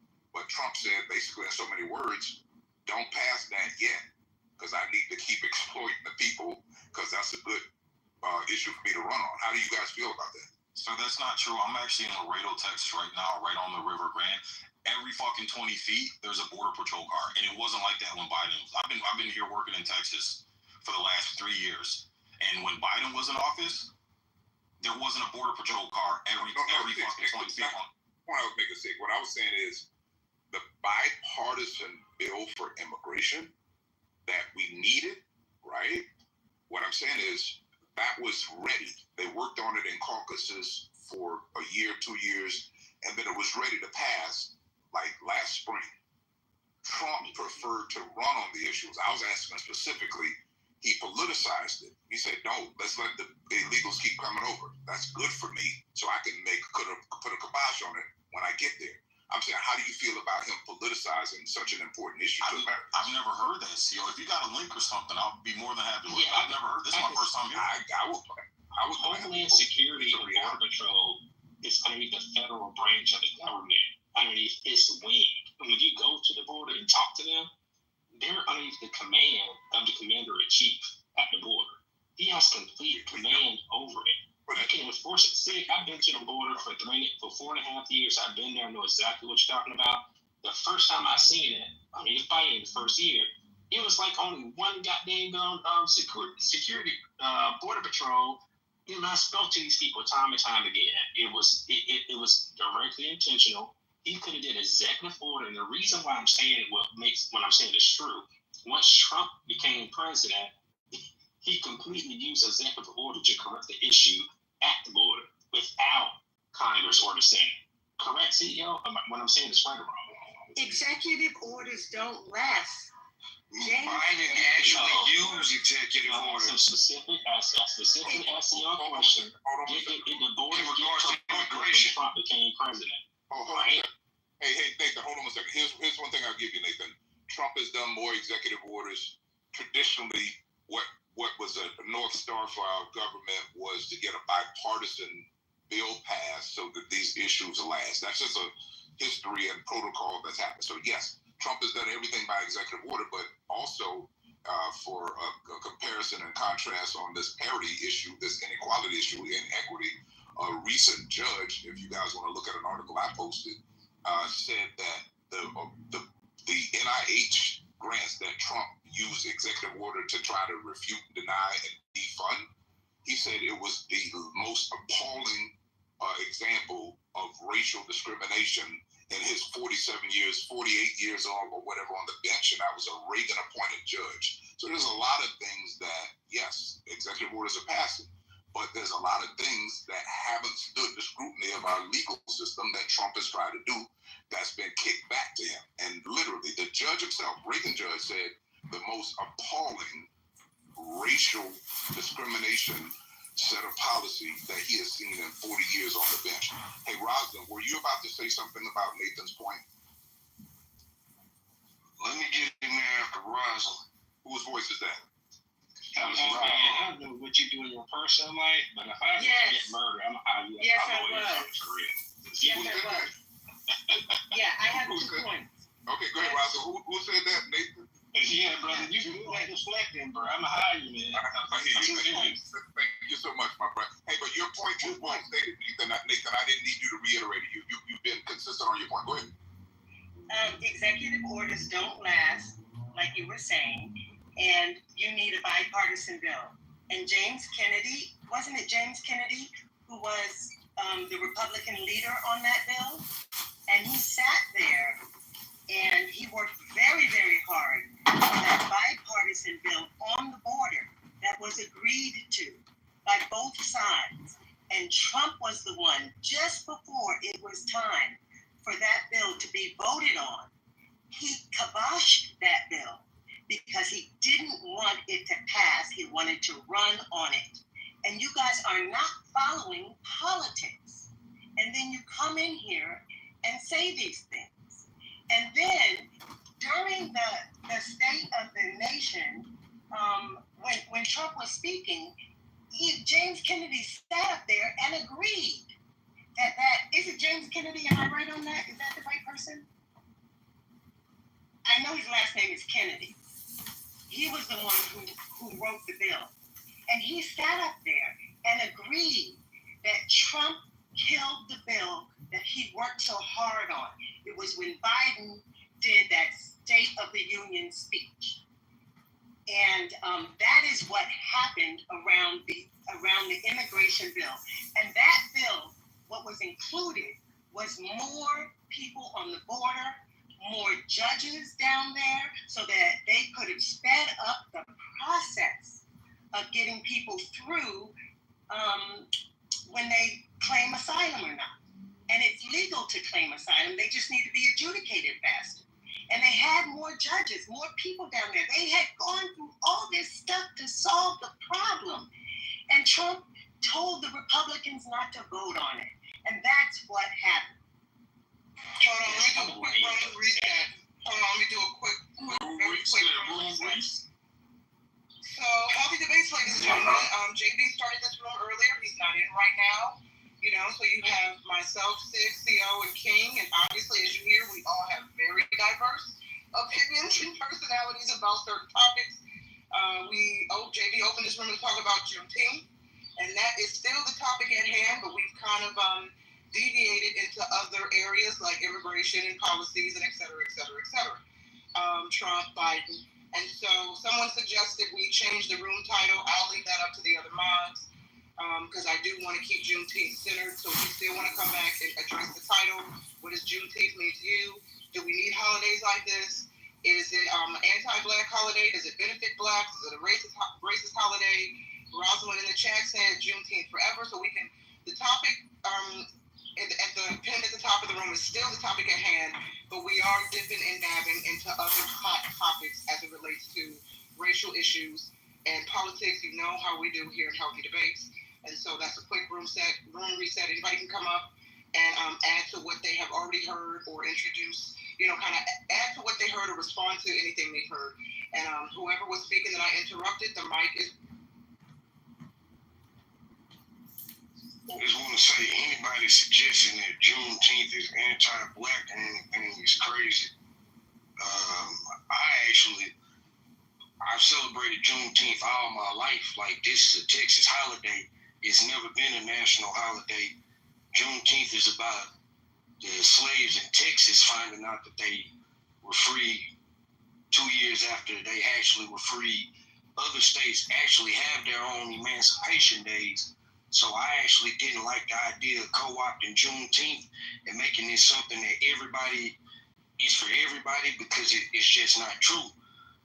So I actually had a problem with that. I felt like that was something that I could legitimately say I didn't like from the Democratic Party. I don't like half of the conversation that I hear around Juneteenth. I've heard people saying some really ugly things about Juneteenth that aren't from Texas or never really celebrated it. So on that end, that's just how I feel about it. This is a Texas thing. We've been doing this. If anybody else want to celebrate it, so be it. But nah, this is a Texas thing. Outside of that, some of the things I've been hearing in regards to Biden and immigration, most of his policy, most of it, what he did was by executive order. That's why it's been so easy for Trump to do what he's doing, because these things weren't codified in the law.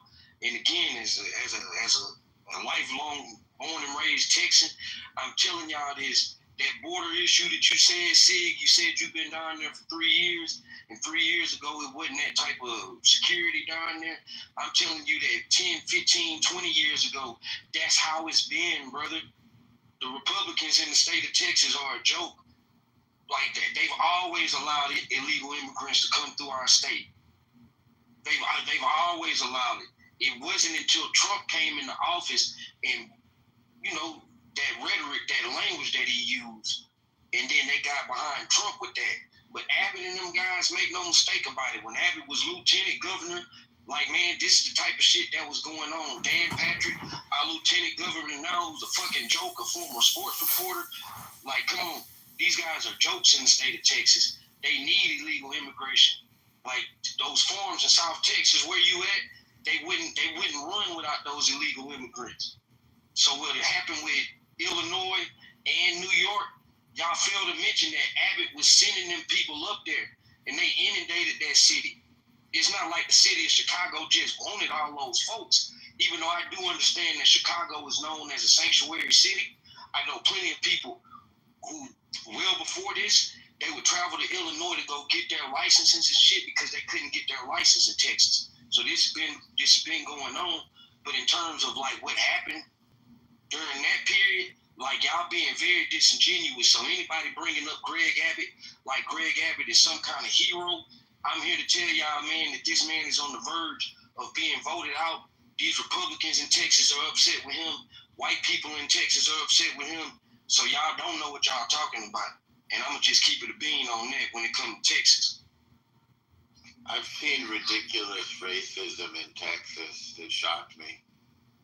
But Rob, no, and I do have to agree with you on some of those points you do say, Rob, but the point where I was getting at originally was once you put a sign on your city that says sanctuary city, like Abbott wasn't sending these illegals to Chicago and New York before, bro. And like I said, the analogy I gave earlier was once I put a sign on my house saying, hey, we feed the homeless here, and I only have enough money to feed 5 homeless people, but 500 show up, like I gotta blame myself for putting that sign up, bro. So, you know, notice Abbott didn't send illegals anywhere else. He only sent them to the mayors that were most adamant about being a sanctuary city and criticizing him about his mistreatment of, you know, human beings and infringing on human rights and shit like that. So he said, fine, all right, if I'm such a bad guy and you're claiming you want to take care of them, then fine, you have them and you deal with them. But what we saw is both cities crumbled once that happened. So, you know, you got to blame those mayors. If they hadn't opened their mouths, none of this would have been. So, Sig, to that point, do you think it was a good move when Abbott's loaded up buses of immigrants and sent them to D.C. as an FU to Harris? I believe it was December. Did I just get muted? What? Yeah, I don't know. Maybe Norm muted me. My bad. It was an accident.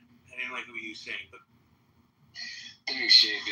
Yeah, I was just curious if that's a good way of dealing with it, sending these folks with no hotels ready, with nothing, with like no officials in the city that he's sending them to, literally just leaving them stranded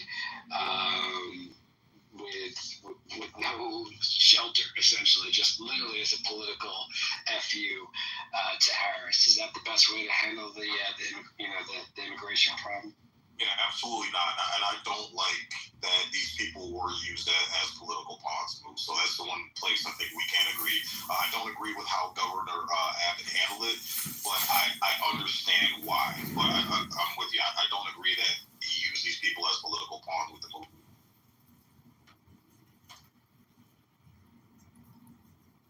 JB, you disagree with that? Because is that why you muted me? You think that was a good move by Abbott? I was just busting your chops. Happy Juneteenth. I got you, brother. Happy Juneteenth. Hey, can I ask y'all this? So we distracted, JB. Black people distracted. We talking about Greg Abbott. Fuck a Greg Abbott. Let's talk about that. Let's talk about how niggas is happy to get a holiday where they can eat some fucking barbecue and potato salad and then have the audacity. JB, this is what I asked them. What do black people gain by voting Republican? What have we gained under Donald Trump? This is what I asked the people, right? So I hear the brother Sig talking about illegal immigrants. And the brother Cole said, you know, they looked at your ancestors as immigrants as well. And some of the things they said about immigrants, the same thing they said about black people. So I had to do my research, JB. I looked at the Dred Scott decision, 1857, a landmark and infamous U.S. Supreme Court ruling that declared what, JB? Black people, free or enslaved, were not U.S. citizens and could never become citizens. I need you to hear this, Jay, because as I sit on your stage, I hear a lot of brothers that like to deny the history of black people to make white people feel comfortable. Juneteenth, we're celebrating what? The freedom of black people, right? God made me free, right? I want you to hear this. I need Nye to hear this too. This is the type of stuff we need to be talking about on Juneteenth. 246 years, black people were enslaved, forced to build this country's wealth without pay. Then came Jim Crow, redlining, mass incarceration, and systematic theft of human labor and opportunity. The U.S. paid the slaveholders for their losses, but never the enslaved. It compensated Japanese victims, Holocaust survivors, even Wall Street, but never black America for centuries of legalized robbery. The racial wealth gap today, that's the receipt, right? We're not talking about anything that's really about the bettering of black people's condition here in America. We're not, because we're distracted. We're talking about men in dresses. I don't give a fuck about a transgender, dog. But Naya said, well, the reason why I don't want to fuck with the Democrats is because they're advocating men being in the restroom with women. We understand, fam. But at some point, black people, we got to get back in the black business. All of this shit is a distraction. We worried about white men and dresses and, you know what I'm saying? And